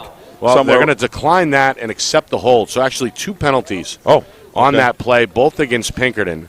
The personal foul is going to be waived or declined. The hold will be accepted. Because the hold will go back to the line of scrimmage and give you more. Do more damage. So they're going to brack it up to the Pinkerton 48-yard line. But Pinkerton was down to the 9-yard line, Nick. Boy, what a turn of events on that one, on that piece of laundry. Let me tell you. Right, a 45-yard difference. Hell yeah. Yep, so 31 seconds to go. Now the Astros out of timeouts as well. They've got a 15-6 lead. See if they're content with that. They're not. They're going to roll out and look for more. A jump ball, incomplete. Kind of threw it off the back foot looking for Logan Goki. The 6'2 wide receiver. Senior couldn't quite catch up to it. No. Incomplete, third down and long coming. He was wreaking havoc, and he was under a lot of pressure there, Nick, going backwards, and lucky to get the ball off as well as he did there, quite frankly. Yeah. Nate Campos, multi-year starter, 5'11 senior. Played well tonight. And all season for Pinkerton. Under center. Campos takes the snap. Another play-action pass. Has time this time. Goes down the middle. It's caught by Mishu. Breaks the tackle at the 30. Hit from behind and dropped inside the 25. Tackle made by Carter Accomando, but no timeout, Steve. Pinkerton going to hurry to the line. Clock stop for the moment. 14 seconds as they reset the chains. And now the officials blow the whistle. 12 seconds left. What is that all about? I don't know. The clock is now running. Now the spike occurs with 10 seconds on the clock. Okay. I mean, I don't understand the whistle. It was 14 seconds when the play ended. I think what that was, Nick, is the chains were being moved. And then the clock restarted. May have started early. Well, no, I think Pinkerton was going to run the play anyway, and the referee blew the whistle until they were set. Maybe, yeah, you're right. I think that's what happened. Well, either way, here we are, 2nd and 10 with 10 seconds. So you ask yourself, are we in Bates territory? It's Picasso Bates, the senior kicker. Does Coach O'Reilly want to try a long field goal here? Again, no timeouts for Pinkerton. Bates is in the game, but he's lined up in the backfield as the fullback. Campos is under center against 3-man front. 2nd down and 10. Looking to throw. Right side, catch made. Goki going to step out of bounds at about the 15-yard line. 4 seconds remain. 4 seconds, but they got what? Almost 8 yards, Nick. That does increase the percentages if you've got a decent kicker. And if you watch Bates on the extra point and you watch him, the strong leg he's got on those punts, you got to believe this probably is within his range. We're looking at 15 and 17, 32. Yep. Timeout on the field. BG with the timeout here as Coach Trisciani wants to make sure his guys are ready for anything here with 4 seconds remaining. Yeah, I think they have one timeout left, I believe, right? So that would be their second. Or would it be the I think third? it was the third. That is it. Okay. I think everybody's out of timeouts now. Just 4 seconds left. So Bates most likely going to be trotted out here to attempt what could be a 32-yarder. We saw 3 field goals last night by Bedford, all by kicker Joe Michael, including one with 3 seconds left to win the game for the Bulldogs 15-13. With 4 seconds left, they cannot run another play, but they are in the right hash mark, Nick. That makes it a little bit more difficult to kick a field goal from being right in the middle. We saw that last night with a very well-orchestrated Coach Matthew / Joe Michael, where they just worked the clock perfectly down the field. They spiked it in center to bring it back off of the hash mark, and that was done very well. What was that? That was a 34-yarder, right? I think that won it, yeah. He connected from 24, 34, and 38. This one's going to be a 32-yarder from the far hash, the senior Picasso Bates. Snap. Blocked. Geraci got it. It takes a bounce. It's scooped up at midfield by Baker. It's going to be tackled from behind by Patricus, and that is going to do it. So BG on special teams. Blocked the field goal. They deny the Astros from adding 3 to their halftime lead, but Pinkerton still out in front at the midway point, 15-6 here in Nashua. Well, you got to give him a lot of credit there, Nick. That was a great rush. I think calling that timeout, Coach Trisciani got his players all together and calmed everyone down and got a play in, and it paid off. So that never even had a chance, and they had a chance to run the thing all the way back. That was a big play by number 5 on Pinkerton. Patricus. What a heady play to get back there and make the tackle. Baker recovered the block kick. I thought it may have been Rocco Guertin who got his hand on it. I'm sure the camera guys down there, our videographer team, will pick that one up. But either way, a good play to end the first half on a high note for the home team. Pinkerton scored the first 15 points tonight. BG got 6 back early on in the second quarter. But it is a 2-score lead for the visitors at the break. Coming up at halftime, a recap of that first half. We'll preview the second half as well as take a look at the out-of-town scoreboards. Week 7 in the books already. All that and more coming up at halftime. You're watching our Friday Night Lights New Hampshire Game of the Week presented by Beals Insurance.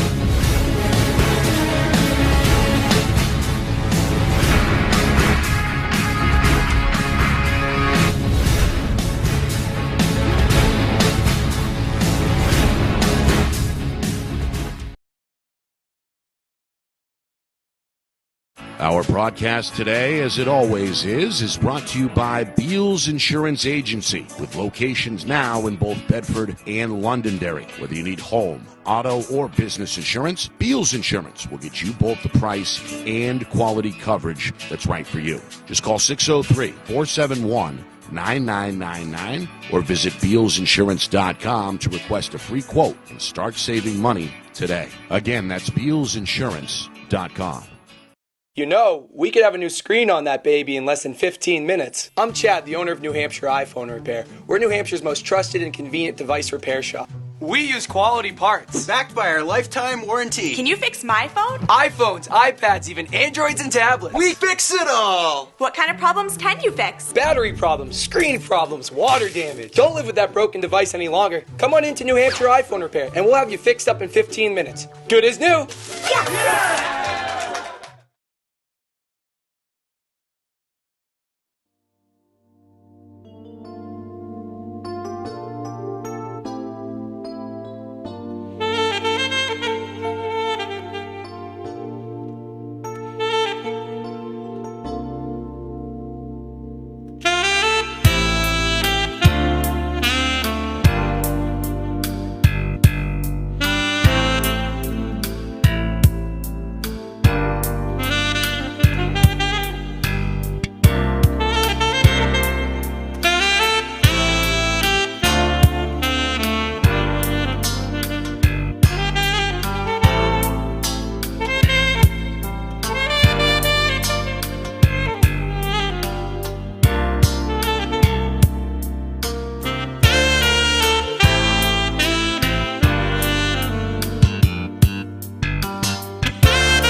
got your raffle tickets, we will be announcing the winner of the 50-50 raffle tonight.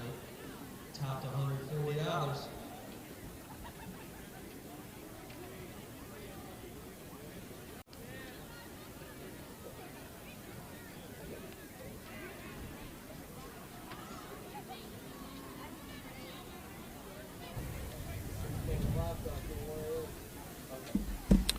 Halftime in Nashua.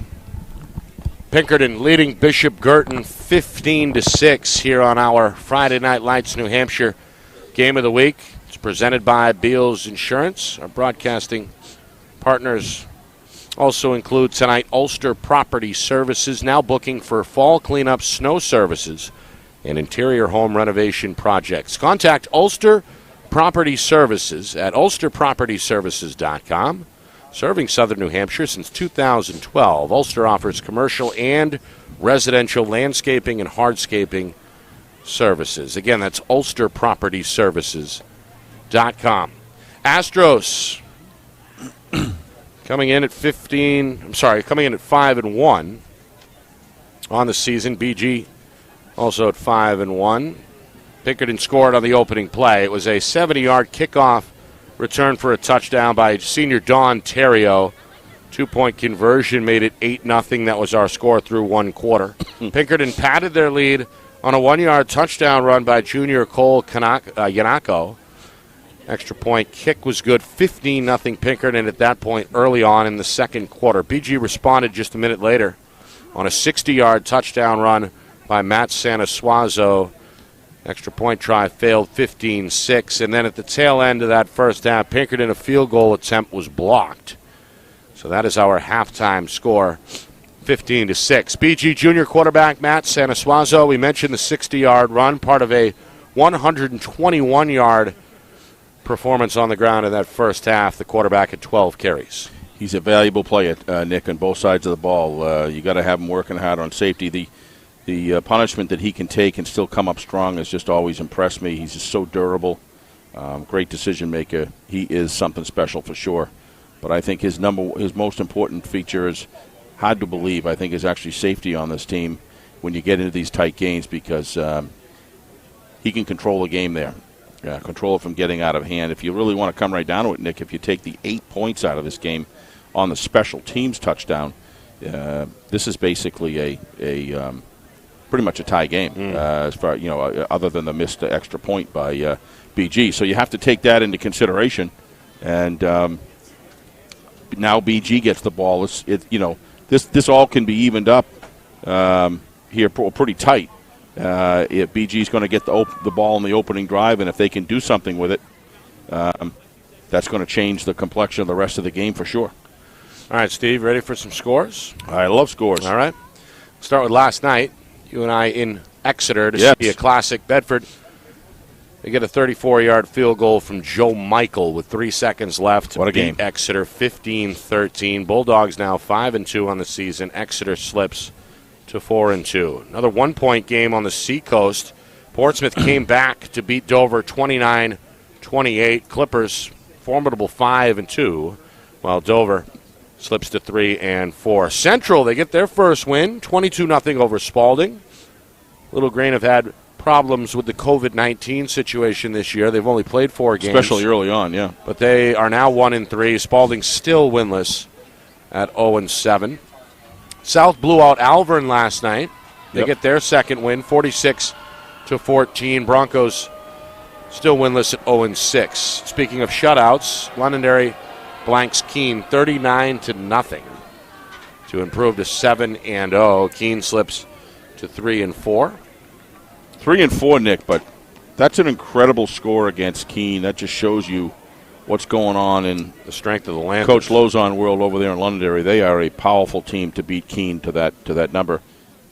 Close game in this stadium last night. Salem beat North 35-28. Salem's won 3 in a row. They're now 4-2. North below the 500 mark for the first time this season at 3-4. Merrimack doing what they have to do. Their muscles. Tomahawks put up 48 in a win over Wyndham, 48-27. Third win of the season for Merrimack. They're 3-4. Wyndham at just 1-6. Earlier today, Concord beat Memorial 48-35. to 28. Third win for Concord as well. Memorial slips to 0-5. And then Winnicott and Goffstown, a couple of heavyweights getting together in Goffstown. The Warriors survive. 33-20 the final there. Winnicott still undefeated, 7-0. Goffstown, their first loss since week 1, now at 3. Yeah, Goffstown's a solid, they're clearly a playoff contender, Nick, for sure. But for Winnicott to go to Goffstown, one of the most unfriendly, and I don't mean that in a bad way. I mean that they have a 12th man at that field. That is a difficult place to play. Yep.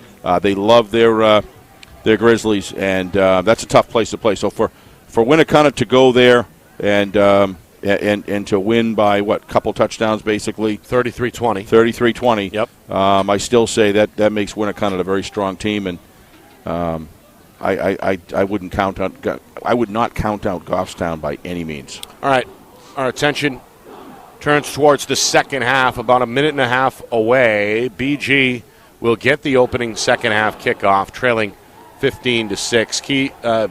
Steve, let's revisit some of your keys. You mean the keys earlier. that from the opening part of the game? You give me whatever keys are in your pocket. How about that? Actually, I do have a good set of keys here. You want my car? I'm going to look ahead in the second half, and then we can talk about. I think we've been talking about how some of the keys that I said have been pretty obviously from the opening They're play. always accurate. But looking for in the second half, I think what Coach O'Reilly's got to do is make sure that he manages this game from ahead like he can do so well. His offensive line's doing a terrific job. If I were Coach O'Reilly, I would slow this game down. But the big thing is stopping BG on this opening kickoff of the second half. As far as BG is concerned, I think Coach Trisciani's done a good job. This is really, Nick, a 7-6 game other than that opening kickoff. So if you look at that, the BG's hung around here pretty good and almost come to 1 point short of a tie. But if I was going to say one thing right here, you may need to, you may need to be looking at if that run isn't working. That means they're starting to stack the box. I don't know if you saw it, Nick. I saw Pinkerton starting to stack the box a little bit. Santa Suazo, actually, if that touchdown connected in the end zone, I mean, we'd be looking at almost a tie game here. So, but if I was going to do one thing, I might let Santa Suazo, when they start stacking the box, throw some sort of a pass. They do have a spread. They can do it. It's all built in. But those are the two simple keys. The rest of it are the keys right from the beginning of the game, Nick. They still stand as far as I'm concerned today. Well, the Cardinals will get the in ball the second half to begin the second half. Special teams is already factored in tonight both ways. Of course, the 70-yard touchdown return on the kick to open the game put Pinkerton ahead 8-0 just 10 seconds in. One more quick thing, Nick. Turnovers equal, both sides. Yeah. Can't have turnovers. Yep. Yeah, no turnovers in that first half either way. No. And, of course, the first half ended on a great special teams play by the Cardinals as they blocked a field goal. This one will be returned. It's Nanu across the 30, trying to fight his way for a couple extra yards up to about the 32, maybe the 33-yard line. That took a heck of a bounce. You see that? Cardinals will actually get set up at the 34. Yeah, good job by Nanu. He dropped that aforementioned potential touchdown on fourth down that you had talked about, Steve. That put an end to a lengthy first quarter Cardinal drive. He had it, looked like off the fingertips after getting the step on the defender. Yep. The youngster going to come out of the game after a solid return. The senior with a word with one of his coaches. And now the offense for Bishop Guertin getting set. First and 10 from their own 34-yard line. A 3-4 look again for Pinkerton. Santa Suazo out of the gun, hands to Chmielewski. No, fakes to Chmielewski, keeps it himself, left side.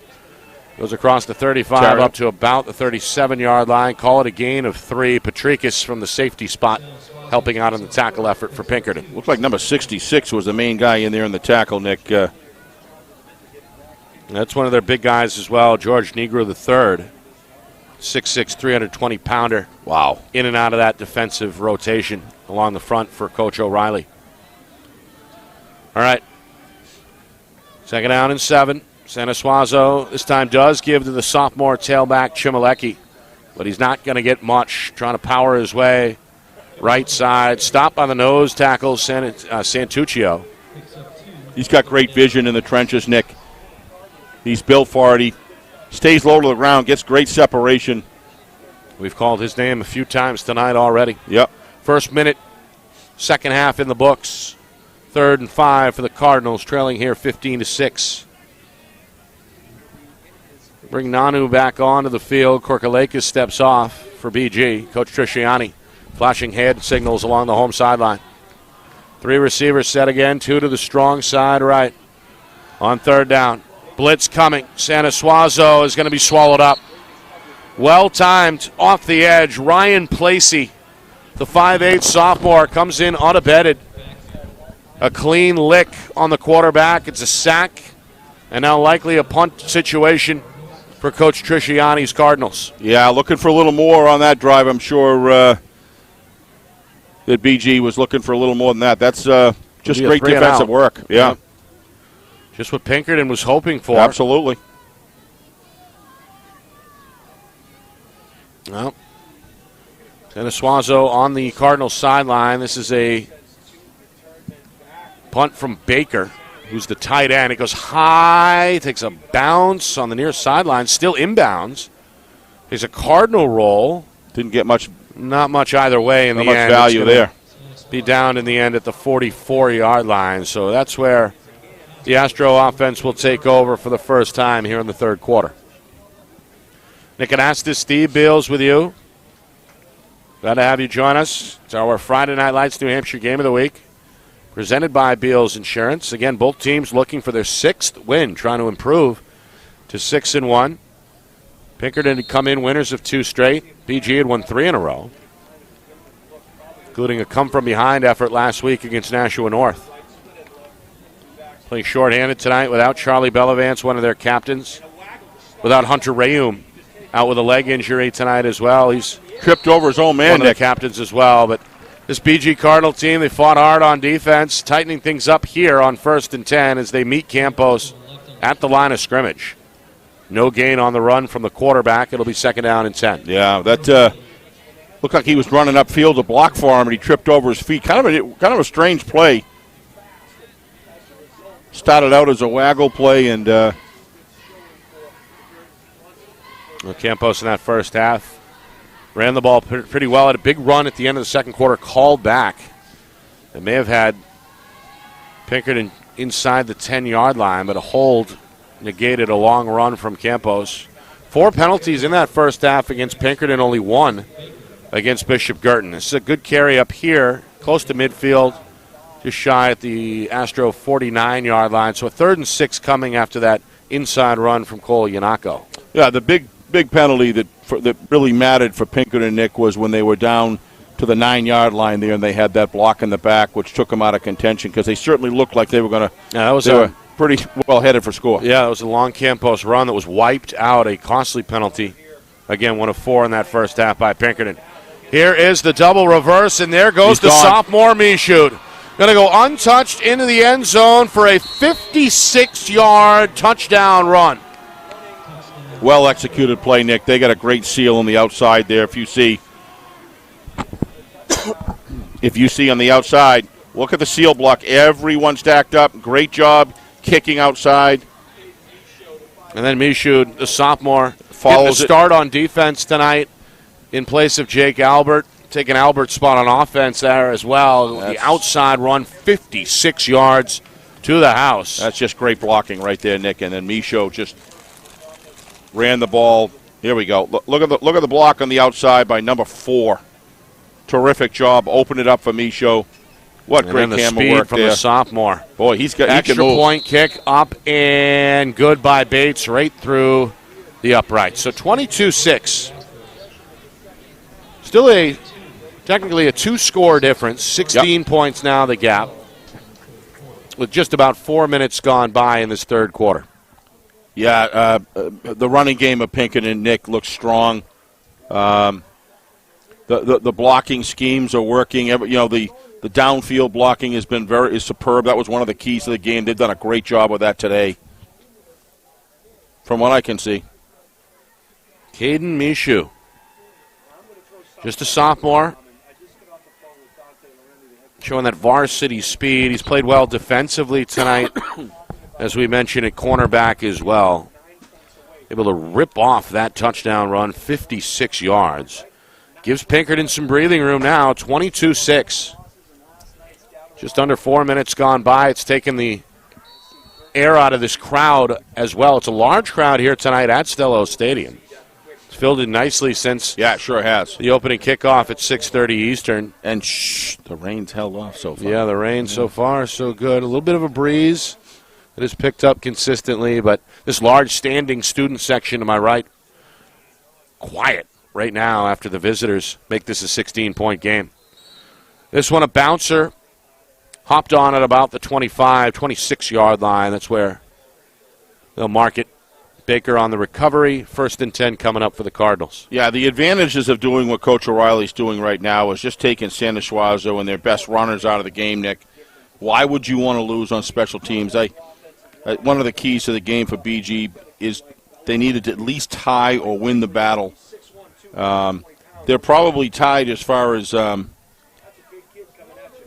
but when, Pinkerton got points on it and that opening drive. And I would add these are successful plays as well when they're getting them to have to give up a run back. Left side handoff. Chimalecki to spin his way up to about the 30. That's a salvo or was that Stop. Let's see who's the last man up from the pile. You called it, Steve. DeSalvo, the big 6'4" defensive end. For 87 tonight in white. Kind of built like Jacob Baker. Don't you think? It's just that same tall, strong, Two of the better defensive ends I think we've seen this season. No question. Now that Pinkerton front has looked pretty good. No real long runs except for how BG got on the board. A 60-yard touchdown scamper from Santa Suazo. Pass in the flat. Amaral not going to get much. Over the 30. Still a couple of yards short of that first down marker. 3rd and 2 on the way. Yeah, I think that's a good move to start looking at opening up a little bit. They're 22-6, Nick, and the run is just being pretty well shut down. I think not having Charlie Bellavance in there allows him to focus heavily on Santa Suazo, and I think that's having an effect in the game. Nothing against the other running back, Chimalecki. He's done a good job, when he's been given the openings, but Charlie Bellavance is he's a talent, for sure. He's a talent. All right, they Nice call job. Santa Suazo's number on 3rd down. No surprise. Needed 2, gets 3, over the 35 up to about the 37. A Cardinal first down. I think it's a really important drive for BG, Nick. They've at least got to change the field position, and then, as they approach the red zone, if they can get down that far, they got to execute. Yeah, you're right. At some point, you got to get points. 22-6 here as we're already midway through the 3rd quarter. Field goal's not going to get you much. Santa Suazo, the give. Chimalecki. Hole closes quickly. Man, their linebackers are doing a great job for Pinkerton tonight, Nick. That great defensive line that Pinkerton has is creating vision for those linebackers to fill the holes and see the open spaces so they can fill the run hole, and doing a terrific job. Ed Van Deveen, 6'6", defensive end, down there on the stop. Well, his father was in here in the press box earlier looking down at me from about 8 inches above, so I don't think there's any question where he gets his height from. Yeah, his father's a great guy. Comes from a great family with some size. Very sure. proud of his young fella here, and he should be. 2nd down and 8. Throw caught. Amaral in the slot. Backtracks for a moment. He's going to pay the price. Wrapped up and dropped. That is one of the captains on the tackle, Jack McKiernan. Yep.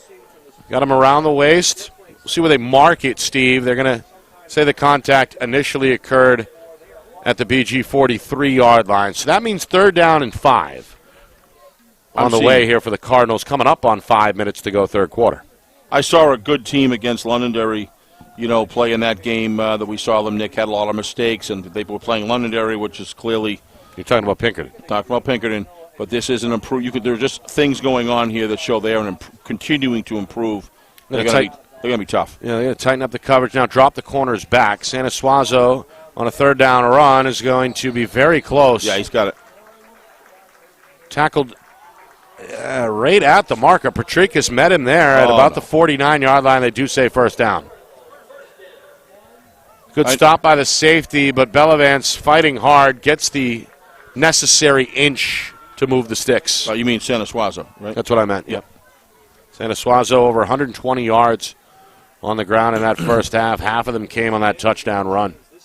Yeah, the other 60 were hard-earned. Yeah. And he earned them. First down. Again, 3 receivers, 2 left side. Chmielewski on a stretch run, not going to get much. Yeah.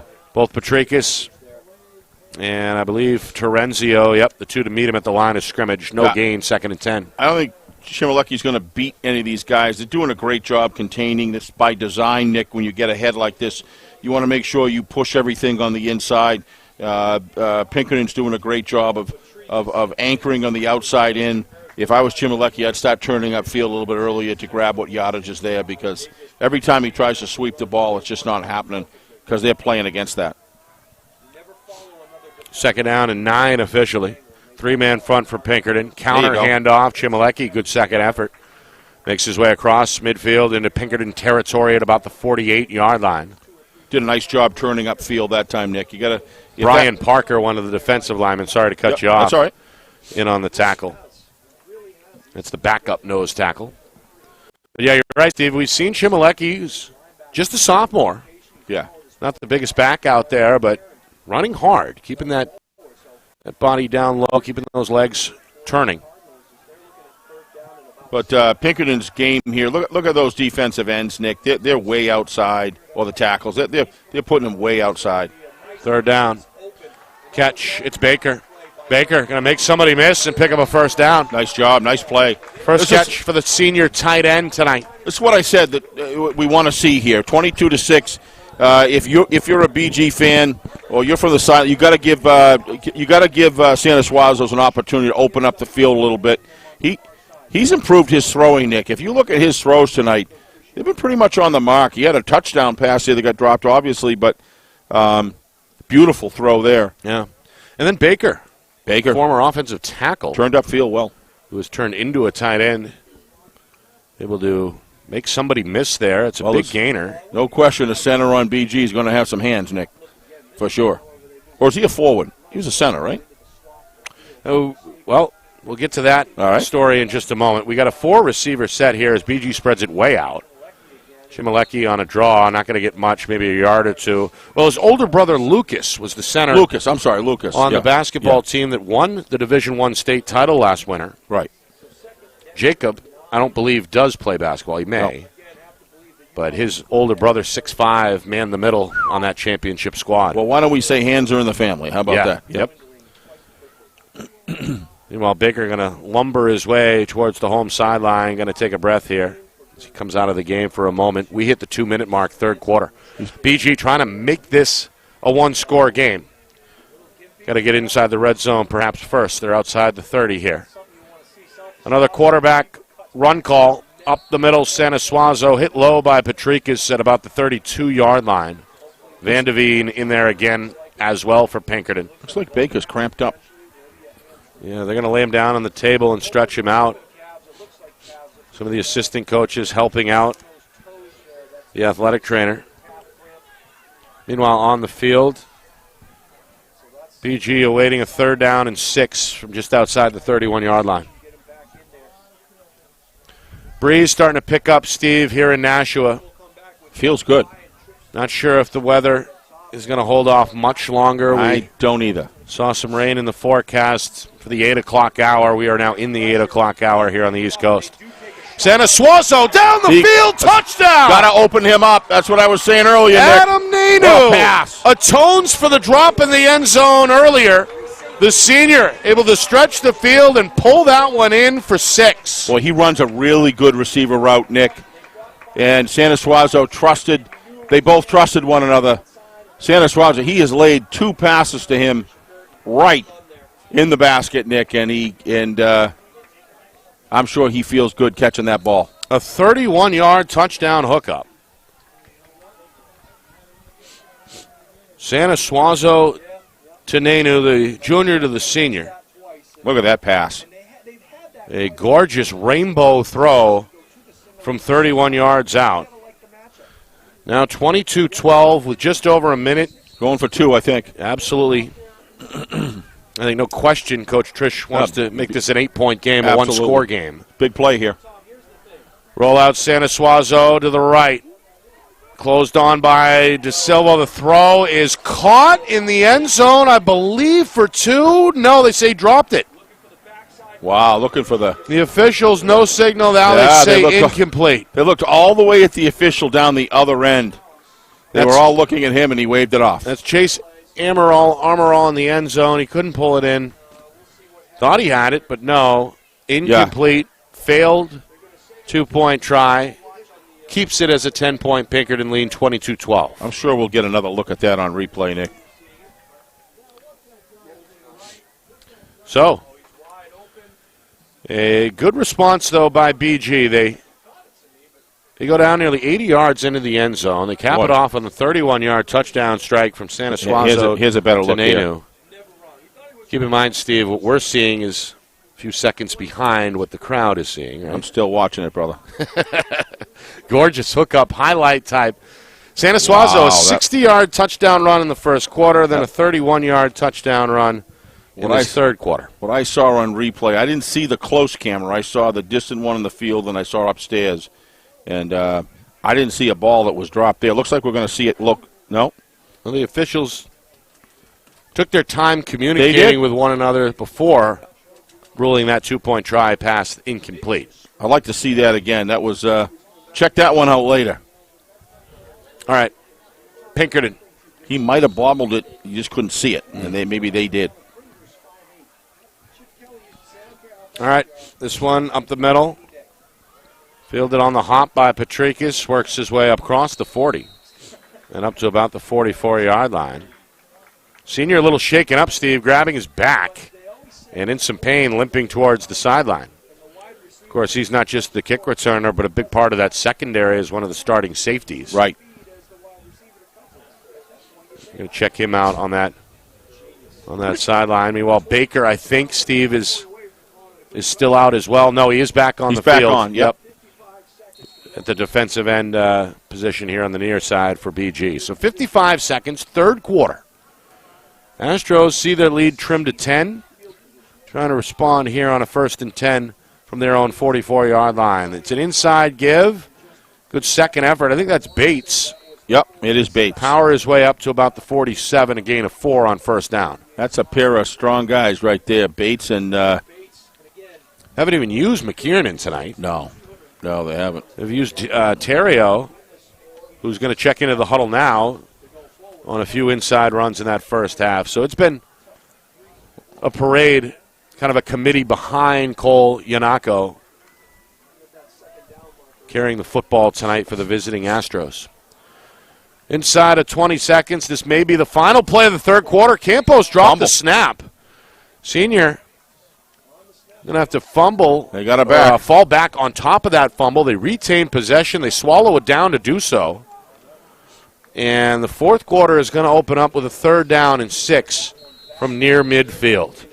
Both teams exchange touchdowns in that third quarter, and it's a double-digit Pinkerton lead as we head to quarter number 4. 22-12, 3/4 of the way home in Nashua. Will the Astros hang on, or will BG come back yet again in the fourth quarter? We'll begin to find out next. You're watching our Friday Night Lights New Hampshire Game of the Week, presented by Beals Insurance. Our broadcast today, as it always is brought to you by Beals Insurance Agency, with locations now in both Bedford and Londonderry. Whether you need home, auto, or business insurance, Beals Insurance will get you both the price and quality coverage that's right for you. Just call 603-471-9999 or visit BealsInsurance.com to request a free quote and start saving money today. Again, that's BealsInsurance.com. Hey, I'm Chad, the owner of New Hampshire iPhone Repair. We're New Hampshire's most trusted and affordable repair shop for your iPhone, iPad, iPod, and even Android needs. Don't worry, we're affordable, reliable, and we back our parts with a lifetime warranty. And do you know what the best part is? No, what? We can repair your phone while you wait. I know, that's why I'm here. Oh, I know, Mrs. Green. Here's your iPad, good as new. Bring your phone into New Hampshire iPhone Repair today.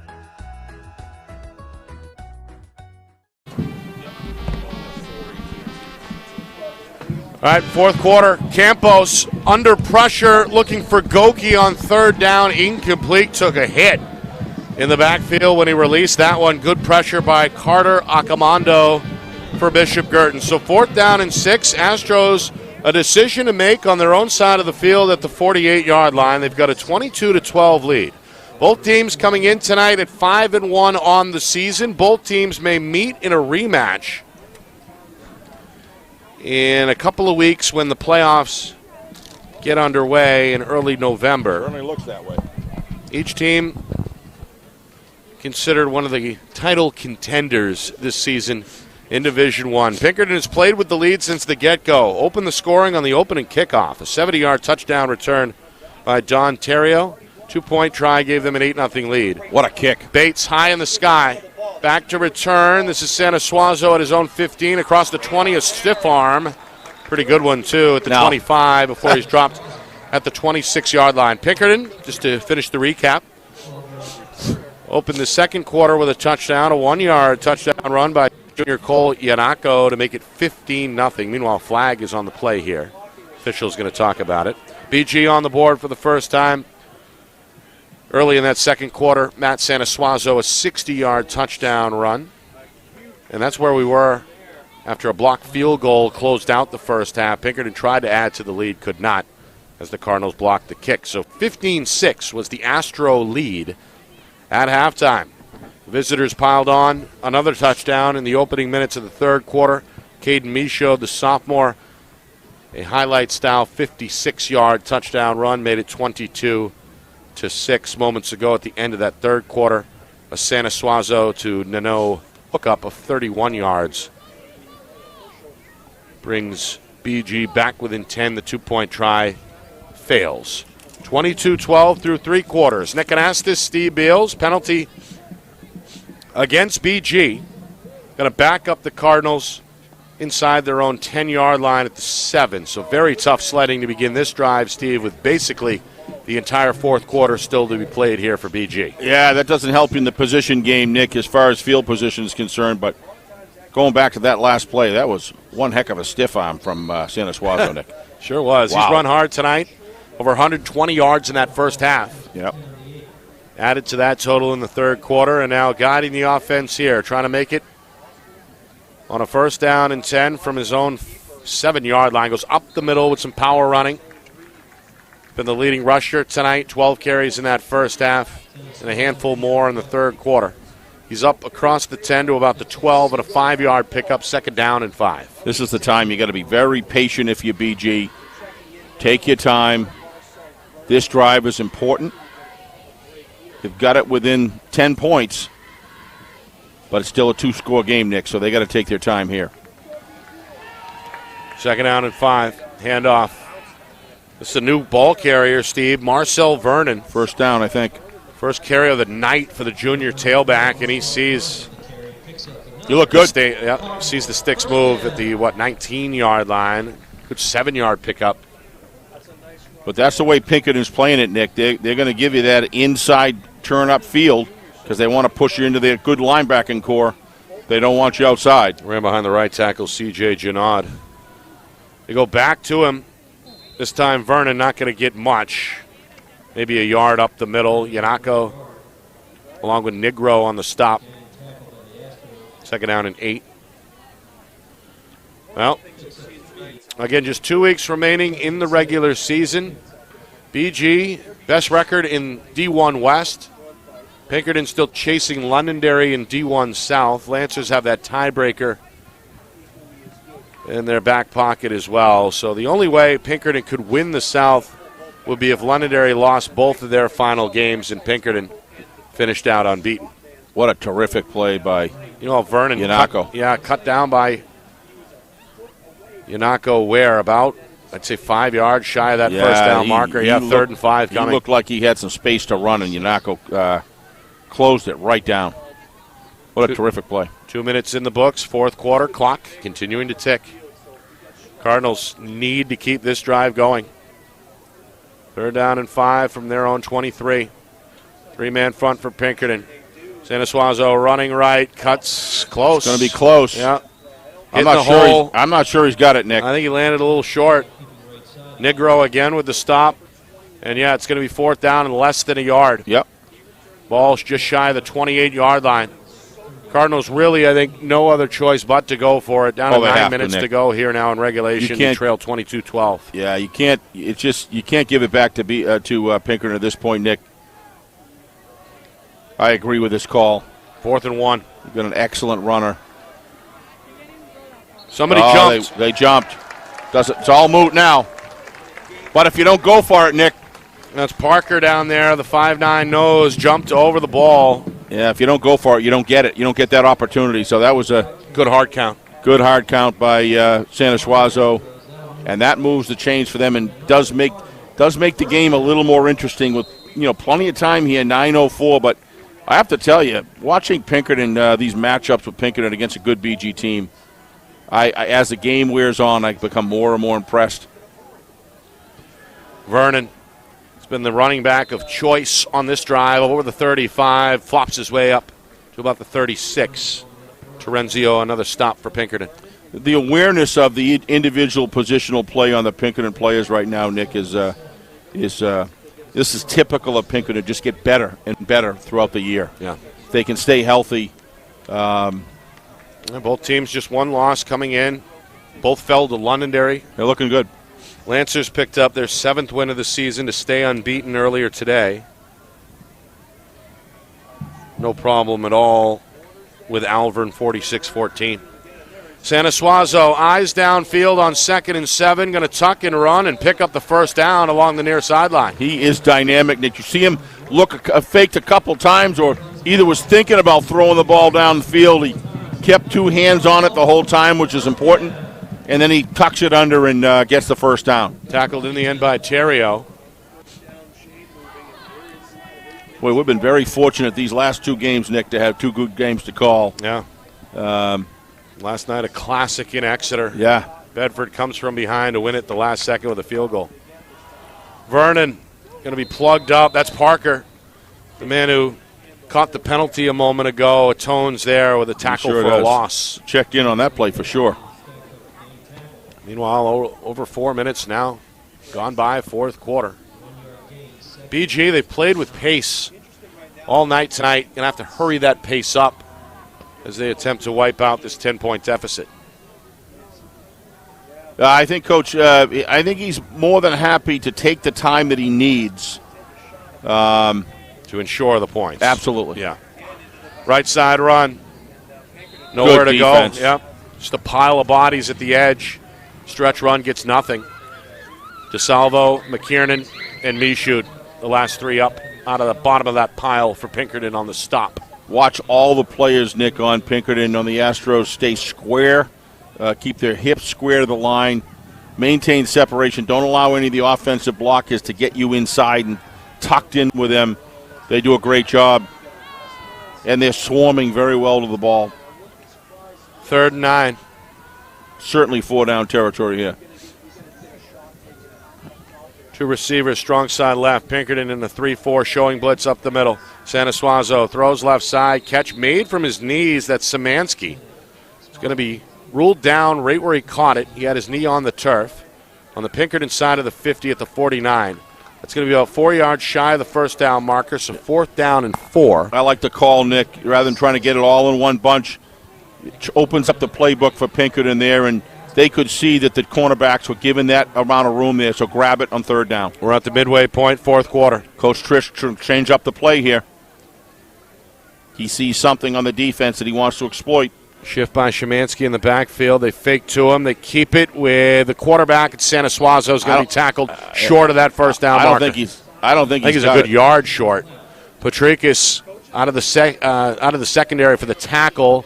They give him a favorable spot. They give him a really good spot, Nick. Which is over the 46-yard line. And now they're going to measure. I still think it's short, but we'll see. It would seem it's short to me as well, Nick. Again, it's hard to say when all the players are right in front of the yard marker. Yeah. That happened to me last night in Exeter. Yeah, shouldn't be in the guessing game business. The officials have a much better view than we do. Yep.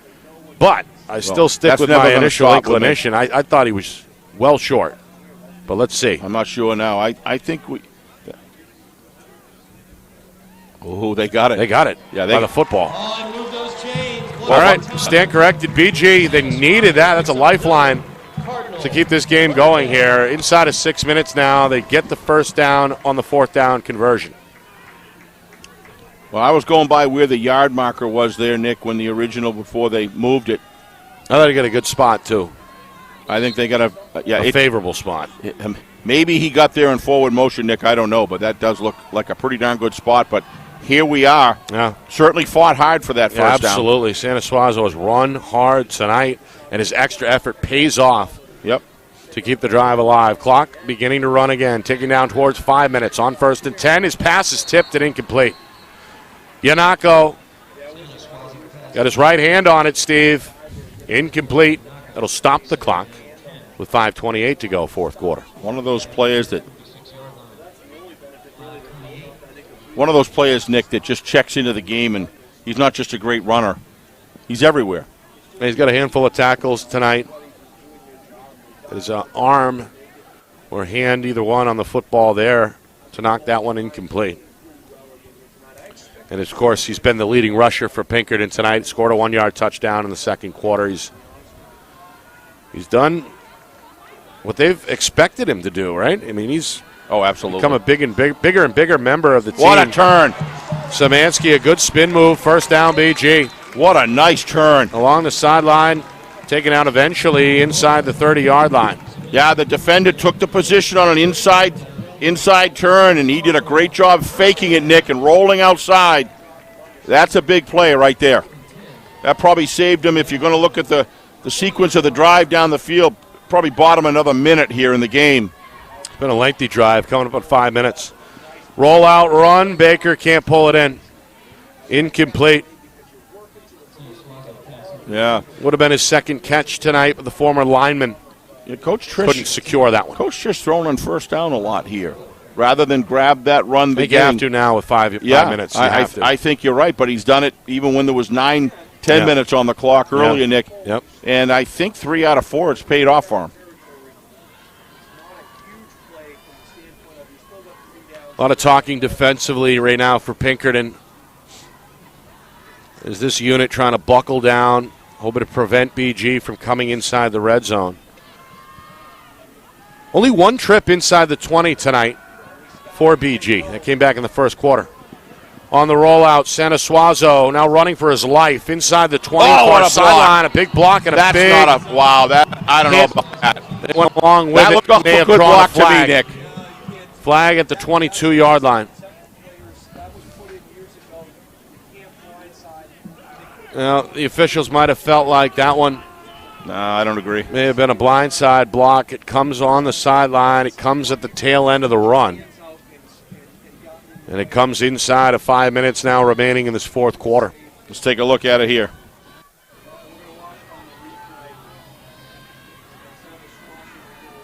Well, it is against BG. One of the few penalties the Cardinals have committed tonight. Only one in the first half. It's officially a blindside block, and it is going to cost BG dearly. They back the football up to the Astro 38-yard line. So takes a little bit of the wind out of the BG sails here. Yeah. This drive, by the way, began back at their own 7-yard line and has taken up most of this fourth quarter. Yeah, sure did. Sure did. All right, second down. And about 20, we'll call it. Santa Suazo under pressure. Throws a screen into the ground, incomplete. Probably just as well, Nick, that didn't get caught. I think he would have lost more yardage than he would have if he caught it. If he intended for Chimalecki, the linebacker Placey, again in the backfield in a hurry there to put pressure on the quarterback. So third down and 20, now on the way.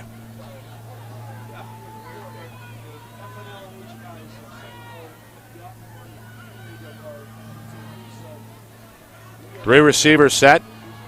Baker is off to the right. Santa Suazo again facing pressure from What a Placey. pass. Gets it off. Good Complete catch. this time. Shimalecki racked up and hit at about the 31-yard line. Good coverage by Patricus. So now 4th down, Steve, and about 12. Very strategic, Nick, that Coach Trisciani's not going for everything at once. When he's in that 3rd down situation, he's looking to cut out half of it, Nick. Yeah, you got to, on a 3rd and long, cut the field in half, cut the distance rather in half. That's what Coach does. And now Coach Trish hoping his team can convert another 4th down. They've done it twice on this drive. Santa Suazo on 4th and 12. The throw down the middle is incomplete. That's going to make it tough, Nick. You're going to have to... Looking for Amaral across the middle. Terrio in on the coverage, and now Pinkerton has the football with a 10-point lead on the board, 22-12, just outside of 4 minutes remaining. Yeah, that penalty was severe, Nick. That pretty much just changed the game with one call. And, they try to get – that's just a lot of ground to cover in 4 yards, Nick. Had an opportunity there. Well, now, with 3 timeouts, question becomes how quickly does BG use them? Can't imagine Coach Trish would wait very long here. Needs a couple of stops. Oh, Instead, what a nice big tackle. run. Yep, Santa Suazo cuts down Yanako before he can pick up a 1st down. Otherwise, he would have had it. They're going to mark him at the 35-yard line, about 3 yards shy of that 1st down marker. Really love the way he comes through the hole, but that was a nice tackle there, Nick, and stopped him right in his track. He's a hard guy to bring down. They went low there to grab to trap the ankles there. It's a great tackle. Yeah, I thought it was about to be 2nd and 3. It's more like 2nd and 5, maybe 6. Yep. BG not going to stop the clock yet. I think Pinkerton's done a great job here, Nick, when they've had the ball, trying to run the clock out, make good strategic decisions, not having any passes to stop the clock, play from ahead. Cardinals crowd the box and will stop the run. That'll bring up a 3rd down, and now I think Coach is going to use it. Maybe not. He may elect to save all 3 until he gets possession. Until later. Well, he's going to need to use them on defense again, most likely, with a 2-score game. Well, I think he's going to wait and see what happens on this play. If it puts Pinkerton in a punting situation, you might as well call the timeout and save the time. 3rd and 5 officially coming now inside of 3 minutes. 3rd and 5 from their own 35. Pinkerton hoping to put BG in a tough spot if they can pick up the 1st down. Campos is under center. Hard count. BG pressure up the middle. Snap taken and off. Yanako looking for the edge. Not going to get tackle. it. Tackled about a yard in the backfield. Inbounds along that far sideline. That's Akamondo on the tackle. Big tackle, Nick. And now the timeout does come. Makes sense. That's what I thought he would do. He would wait to see what happened. Good job waiting. He's got 2:22, and he's still got all 3 of his timeouts. Now, a lot of this is hopeful. And it's a long 4th down, too, coming up, 4th and 6. It sure is. I mean, I'd be shocked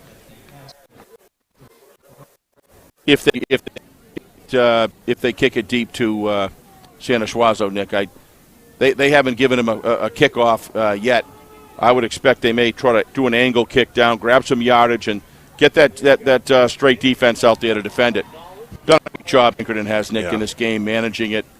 And well, it's been a good game to watch. We appreciate our new sponsors joining the FNL family. Yep. It's, of course, Ulster Property Services. Get your fall cleanups booked right now at ulsterpropertyservices.com, and also by New Hampshire iPhone Repair, the New Hampshire iPhone Repair store. 3 locations through southern New Hampshire. 6, rather, not 3. 6 iPhone Repair store locations. So we appreciate those 2 great to have them companies aboard, coming Nick. on, and really supporting our coverage this weekend. All right. Pinkerton out of the timeout. They send their punter Bates onto the field. He's at the 21-yard line. Takes a snap and gets this away very cleanly. They gave it to him. High end over end, Santa Suazo at his own 34-yard line. He's got an angle, to Nick. his right, 40, 45, sees midfield. Still alive at the Pinkerton 40. Jump cut at the 35. He's down to the 32-yard line. A gorgeous return of nearly 40 yards there by Matt Santa Suazo. So that's basically where they left off. Excuse me. On their previous drive, they're going to take over at the Pinkerton 30. Yeah, they built a good. Problem is they're down to 2 timeouts with 2:06 to go. Santa Schwazo, his vision on the field, he knows which point of attack to go after every single time. He's very impressive. Such a heady runner. Not only is he good and athletic and strong, got a great will, he makes great choices. Well, there he is in the gun. Going to roll him right. Look on the move. Catch is made. Szymanski near the marker. Oh, no, they're going to stop it now. Stop it for the moment. He went down inbound. First and 10 Cardinals. Maybe this may be just for just to move the sticks, Nick. Yeah. Clock is running now that the sticks have been set. Down to a minute 50. Santa Schwazo barking out orders. On first and 10 from the Astro 20. Takes a snap. Looks, throws. Catch made near side. Amaral trying to get out of bounds. Will. Only 2 yards downfield. Got to about the Pinkerton 18, but does stop the clock with a minute 42. So we're clearly, BG has to score, and now we're clearly in the mode. And right now, you can't give it back. You got to do an onside kick. That's what they basically have to do. So it's. Well, again, they got to get a touchdown first. That's what I just said. But I said if obviously we're at a point in the game. I'm just saying that if they get the touchdown, it's got to be onside. Snap. Santa Schwazo into the flat. Catch made. Amaral goes down immediately. That's going to require. Just shy of the 15, about the 16-yard line. They're Not much. 3rd and 6 now. Yeah, they're going to let it go. They're going to abstain from the timeout, Nick. They're trying to get another playoff quickly here. Minute 25 and counting. 3rd down and 7 officially. They roll him out. Santa Schwazo looking, throwing. That one is tipped and incomplete.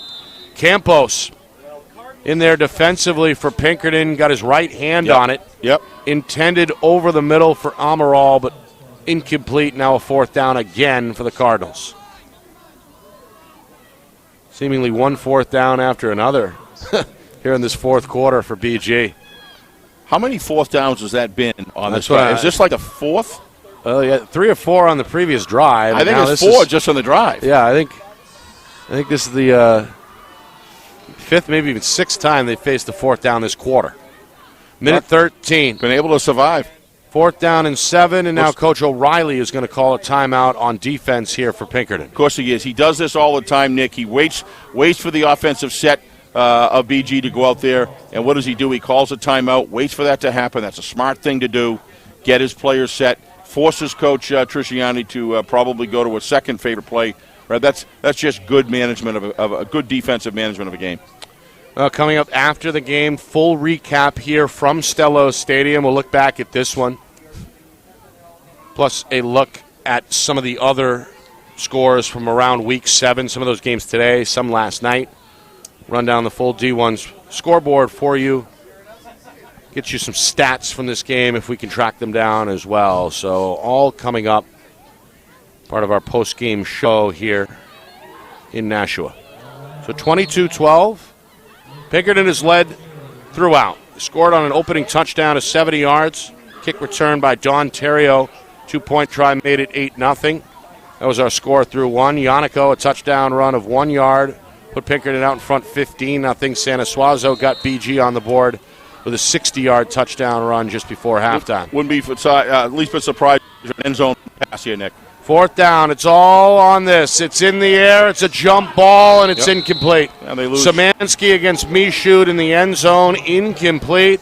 Pinkerton going to take over with 1 minute and 8 seconds remaining here in the 4th quarter. Their 10-point lead still intact at 22-12. I think we figured it would be relatively close, Nick. And, there's a couple of things in this game that, that you look at. Both of these guys are strong teams, but the thing that rings out to me, Nick, is how strong Pinkerton, how tighter they are today than some of the early. But, they went down to Salem, and they did a great job against Salem, too, Nick. They're just a solid team, and they get it done. They stay true to who they are, and I wouldn't be the least bit surprised, Nick. We've said it 5 times. These guys are going to see each other again. Yeah, some folks starting to hit the exits here at Stellos. Yep. Round 1, it looks like, going to go to Pinkerton. Most likely around 2-3 weeks from now. Bates up the middle. He's just a big his guy, second carry tonight. He's close to a 1st down. He runs hard. Over the 25-yard line. Not easy to bring down. I think I could hear the crack from up here on the tackle attempt. I wouldn't spend a lot of time tackling him around the shoulder pads. No. It's going to be like riding a bull. One of those guys that is not fun to bring down. No. It's Amaral and Chemitsky. But did a great job with two hands on the ball. Sorry, who took him down. Yep. Meanwhile, Coach Trish going to let this tick. BG still does have 2 timeouts, but I think Coach sees the writing on the wall perhaps here. Right. So no score either way in the fourth quarter. And that's just fine and dandy with Coach O'Reilly. His Astros come in here to Nashua and are going to come away with a victory.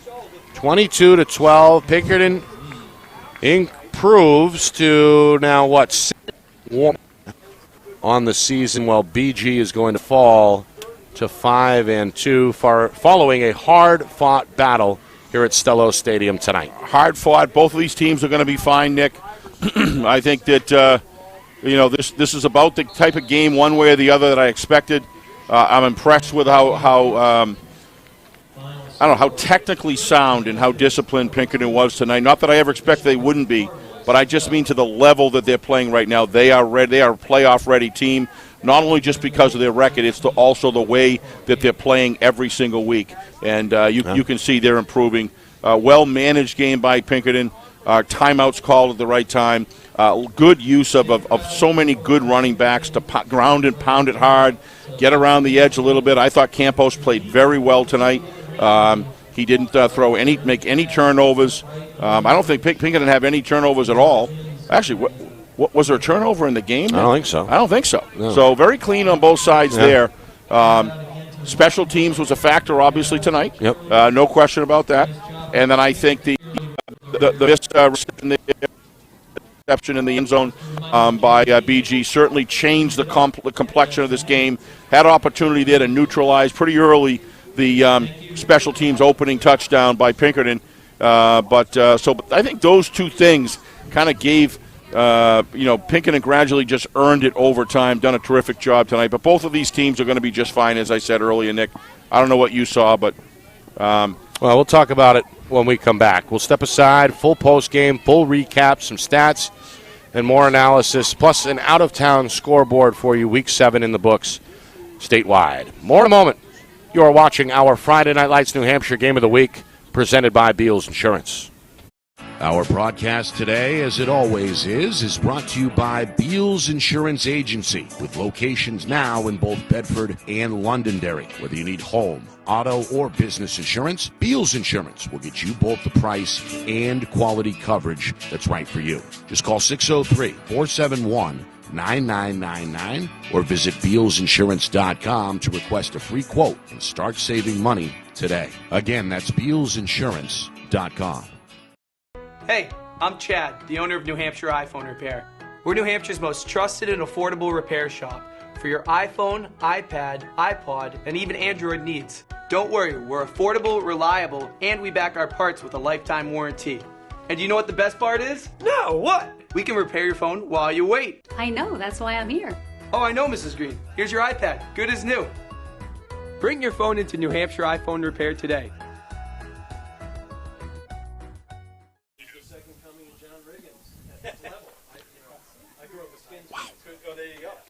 Final score here in Nashua, Pinkerton 22, BG 10. Astros wasting little time getting on the board. They took the opening kickoff 70 yards to the house. Ontario, the senior, did to make it 6-0. 2-point try successful. 8-0. The Astro lead just 10 seconds into the game. That was our score after 1 as well. Pinkerton added to that lead early in the second. Cole Yannico, who ran hard tonight for the Astros, a 1-yard touchdown, made it 15-0. The BG answer came shortly after, however, a Matt Sanasuazo 60-yard touchdown run. Extra point try failed. What a run that was, huh? There's also a Pinkerton field goal that was blocked at the tail end just before halftime that preserved a 15-6 margin, again in favor of the Astros at halftime. Pinkerton scores first in the second half as well. A 56-yard touchdown run by sophomore Caden Michoud made it 22-6. BG took some time off the clock, marched down, got a 31-yard hookup between Sanasuazo and wide receiver Adam Naneau to make it 22-12 through 3 quarters. Both defenses hold tight in the fourth. We go scoreless And that ends up being the final as Pinkerton wins it here tonight, 22-12. They improved to 6-1 on the season. BG slips to 5-2, their first loss since week 3. I mean, a hard-fought game, both sides. Obviously, not having Charlie Bellavance doesn't help BG tonight. Not having Albert on the other side didn't help Pinkerton either. But it does appear as though Pinkerton's running back core is deeper. They've got some excellent runners they were able to put in there. And I think that's, when we talked to Coach O'Reilly on Gridiron, Nick, he talked about his running back core and how effective that they were. But I think the thing that really shines in this game is the offensive line and the defensive line and the linebacker core of Pinkerton, as well as, as I said earlier, the offensive line. Just much more technically sound. Pretty much, other than a couple penalties. One of those a block in the back. I think they had one call against them. It was either holding. Second half? Yeah, they played a much cleaner game. Coach O'Reilly, he's big on that. Both of these teams are big on good, clean football. And I just talking to a gentleman to my right here on ETV, and we were just saying at the break that this team is a much better team than they were 5 games ago, Nick. They're just getting better every week, and well, that's what good teams do. They improve throughout the course of the season, and both these teams look sharp tonight, despite, to your point, being short-handed. Pinkerton without junior running back Jacob Albert.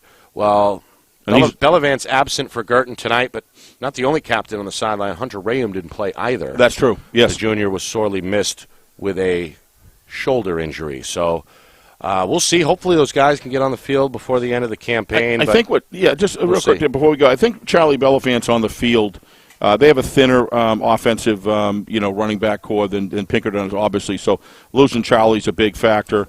But I think the thing that really happens when you lose Charlie is you lose the Santa Schwazo, they can key on him more, Nick, on the offensive side. I think they did a great job. One of the other keys of the game we talked about, I think they did a great job blocking Santa Schwazo downfield, too. I think that, Matt's going to check in every single game no matter what you do to him, but I thought the downfield blocking of Pinkerton, something I want to add as well, was superb tonight. Other scores from Week 7, classic game we did last night.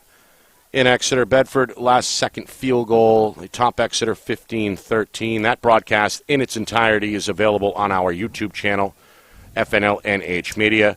Portsmouth beat Dover last night, 29-28. Central shut out Spalding for their first win. Good for Central for their first win, yeah. 2-0. Other Friday night scores. South, their second win, 46-14 over Alvern. Londonderry, another shutout, 39-0 over Keene. Lancer still unbeaten at 7-0. North, they fall to Salem 35-28.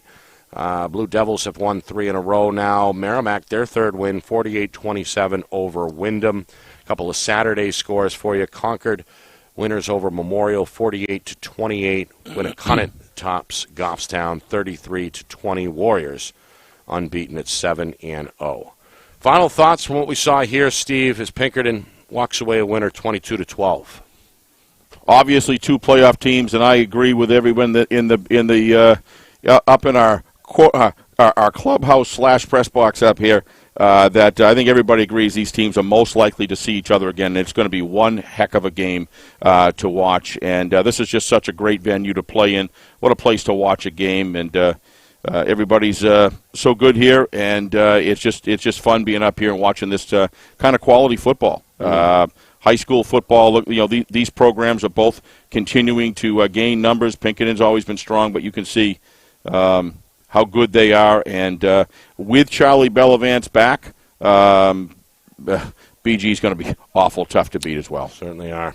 All right, some thank yous before we get out of here. We appreciate Bishop Guertin Athletic Director Ryan Brown giving us the green light, making sure we're nice and warm inside. At least Steve and I were tonight. Nice and toasty, Nick. And free from any potential rain. Nice and toasty indeed. Our friends at ETV as well, Pete Johnson, Tim O'Neill, Coach Roby, John Collins, Tom King, all of those guys appreciated up here in the clubhouse. Our FNL NH crew, our 2 videographers down on the, down where? In the corner of the end zone. We had, of course, John Barron and Craig Incardoni, both of those guys doing a great job. Again, Kristen Beals, spot on tonight upstairs in the Crow's Nest. The director putting it all together, behind the curtain, the man behind the curtain. That's Ben Beals, back in the Beals Insurance Studios. For my partner, executive producer, Steve Beals. My name is Nick Anastas, saying so long. Final score, final time. Pinkerton 22, Bishop Guertin 12. This has been a presentation of our Friday Night Lights New Hampshire Game of the Week, presented by